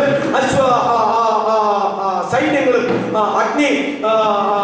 അശ്വങ്ങളും സൈന്യങ്ങളും എല്ലാം വന്ന് അവരെ അവിടെ നിന്ന് എടുത്തുകൊണ്ട് പോവുകയും ചെയ്തു എന്ന് നമ്മൾ മനസ്സിലാക്കുന്നു.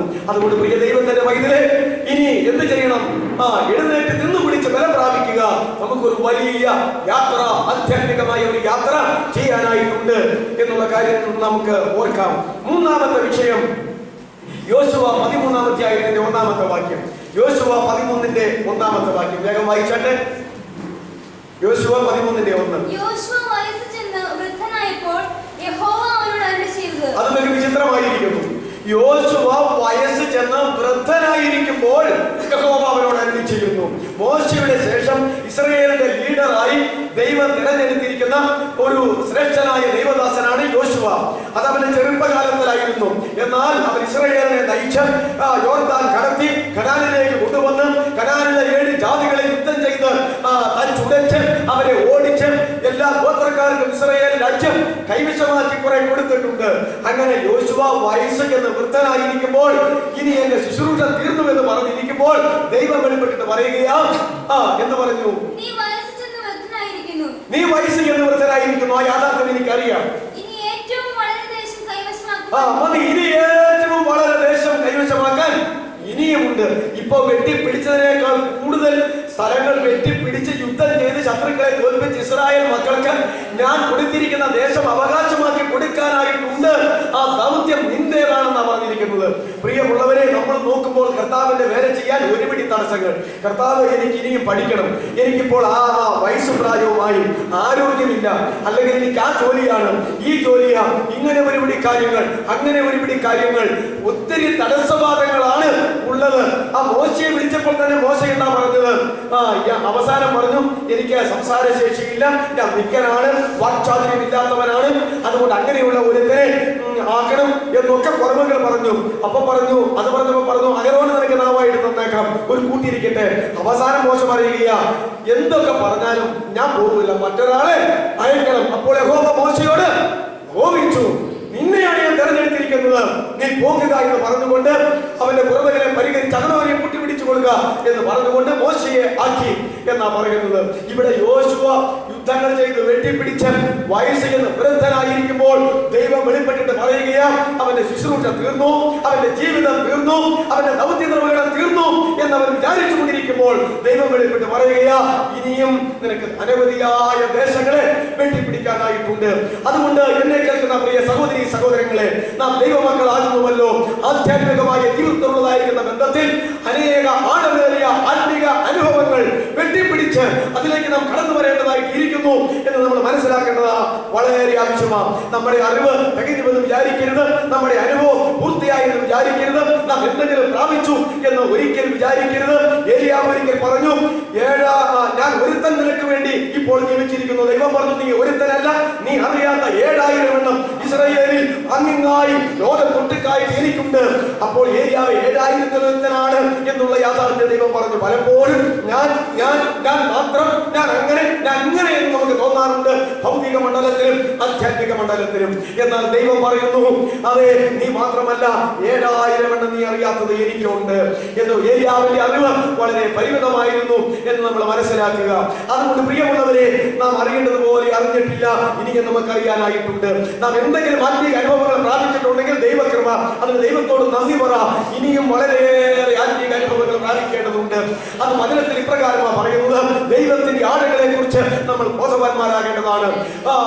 അതുപോലെ തന്നെ ദൈവപുത്രനും മനുഷ്യപുത്രനുമായിരിക്കുന്ന യേശുക്രിസ്തുവിന്റെ ആഴങ്ങളെ സംബന്ധിച്ച് നമ്മൾ ബോധവാന്മാരാകേണ്ടതാണ്.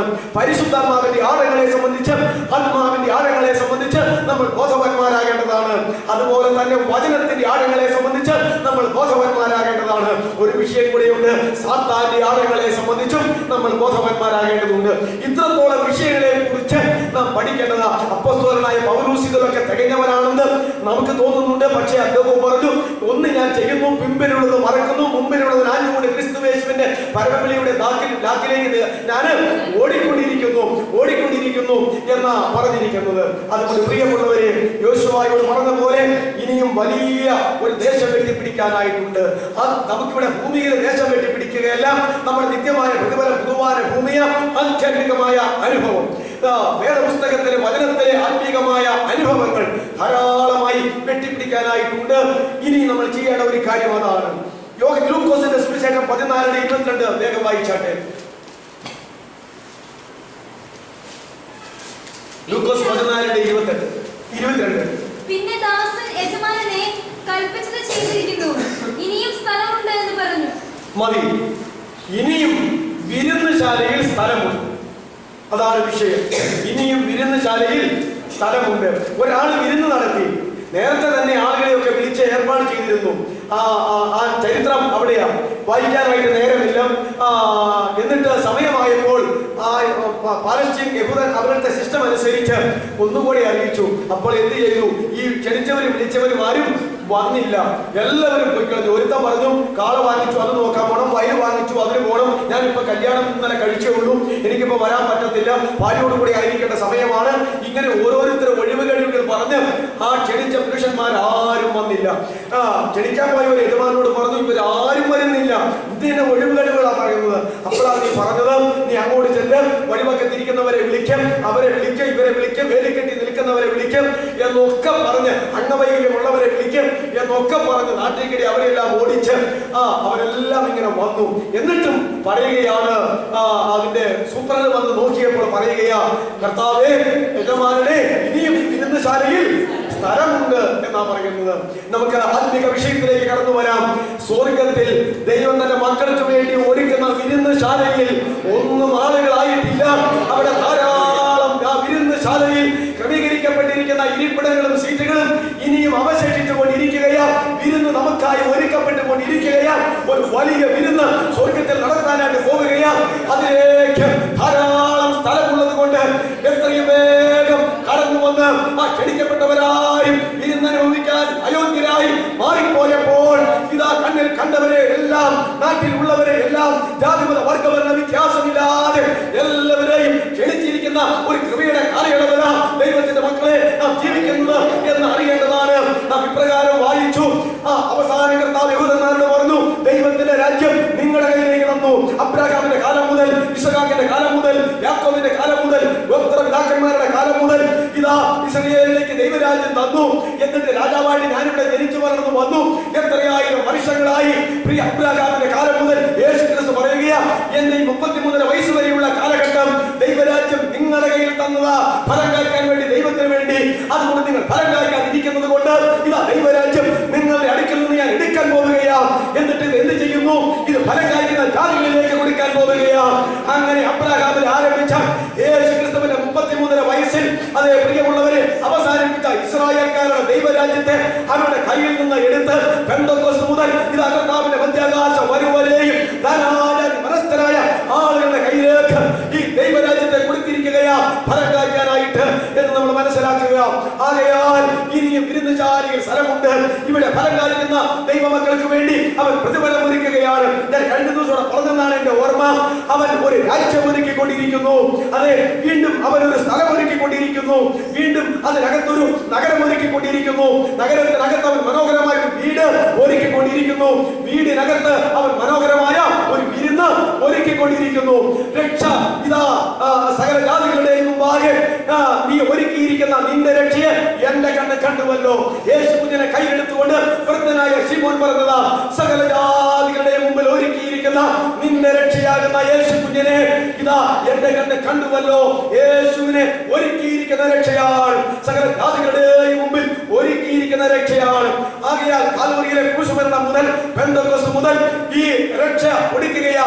അങ്ങനെ രക്ഷ സ്വീകരിക്കുന്നവർക്ക്, രക്ഷിക്കപ്പെടുന്നവർക്ക് രാജ്യമൊരുക്കുന്ന ദൈവം, സ്ഥലമൊരുക്കുന്ന ദൈവം, നഗരമൊരുക്കുന്ന ദൈവം, വീടൊരുക്കുന്ന ദൈവം, വിരുന്നൊരുക്കുന്ന ദൈവം. ആ വിരുന്നിന്റെ കാര്യമാണ് ഇവിടെ പറയുന്നത്. അതെ, ആ വിരുന്നുശാലയിൽ ഇനി സ്ഥലം അവശേഷിച്ചിരിക്കുന്നു.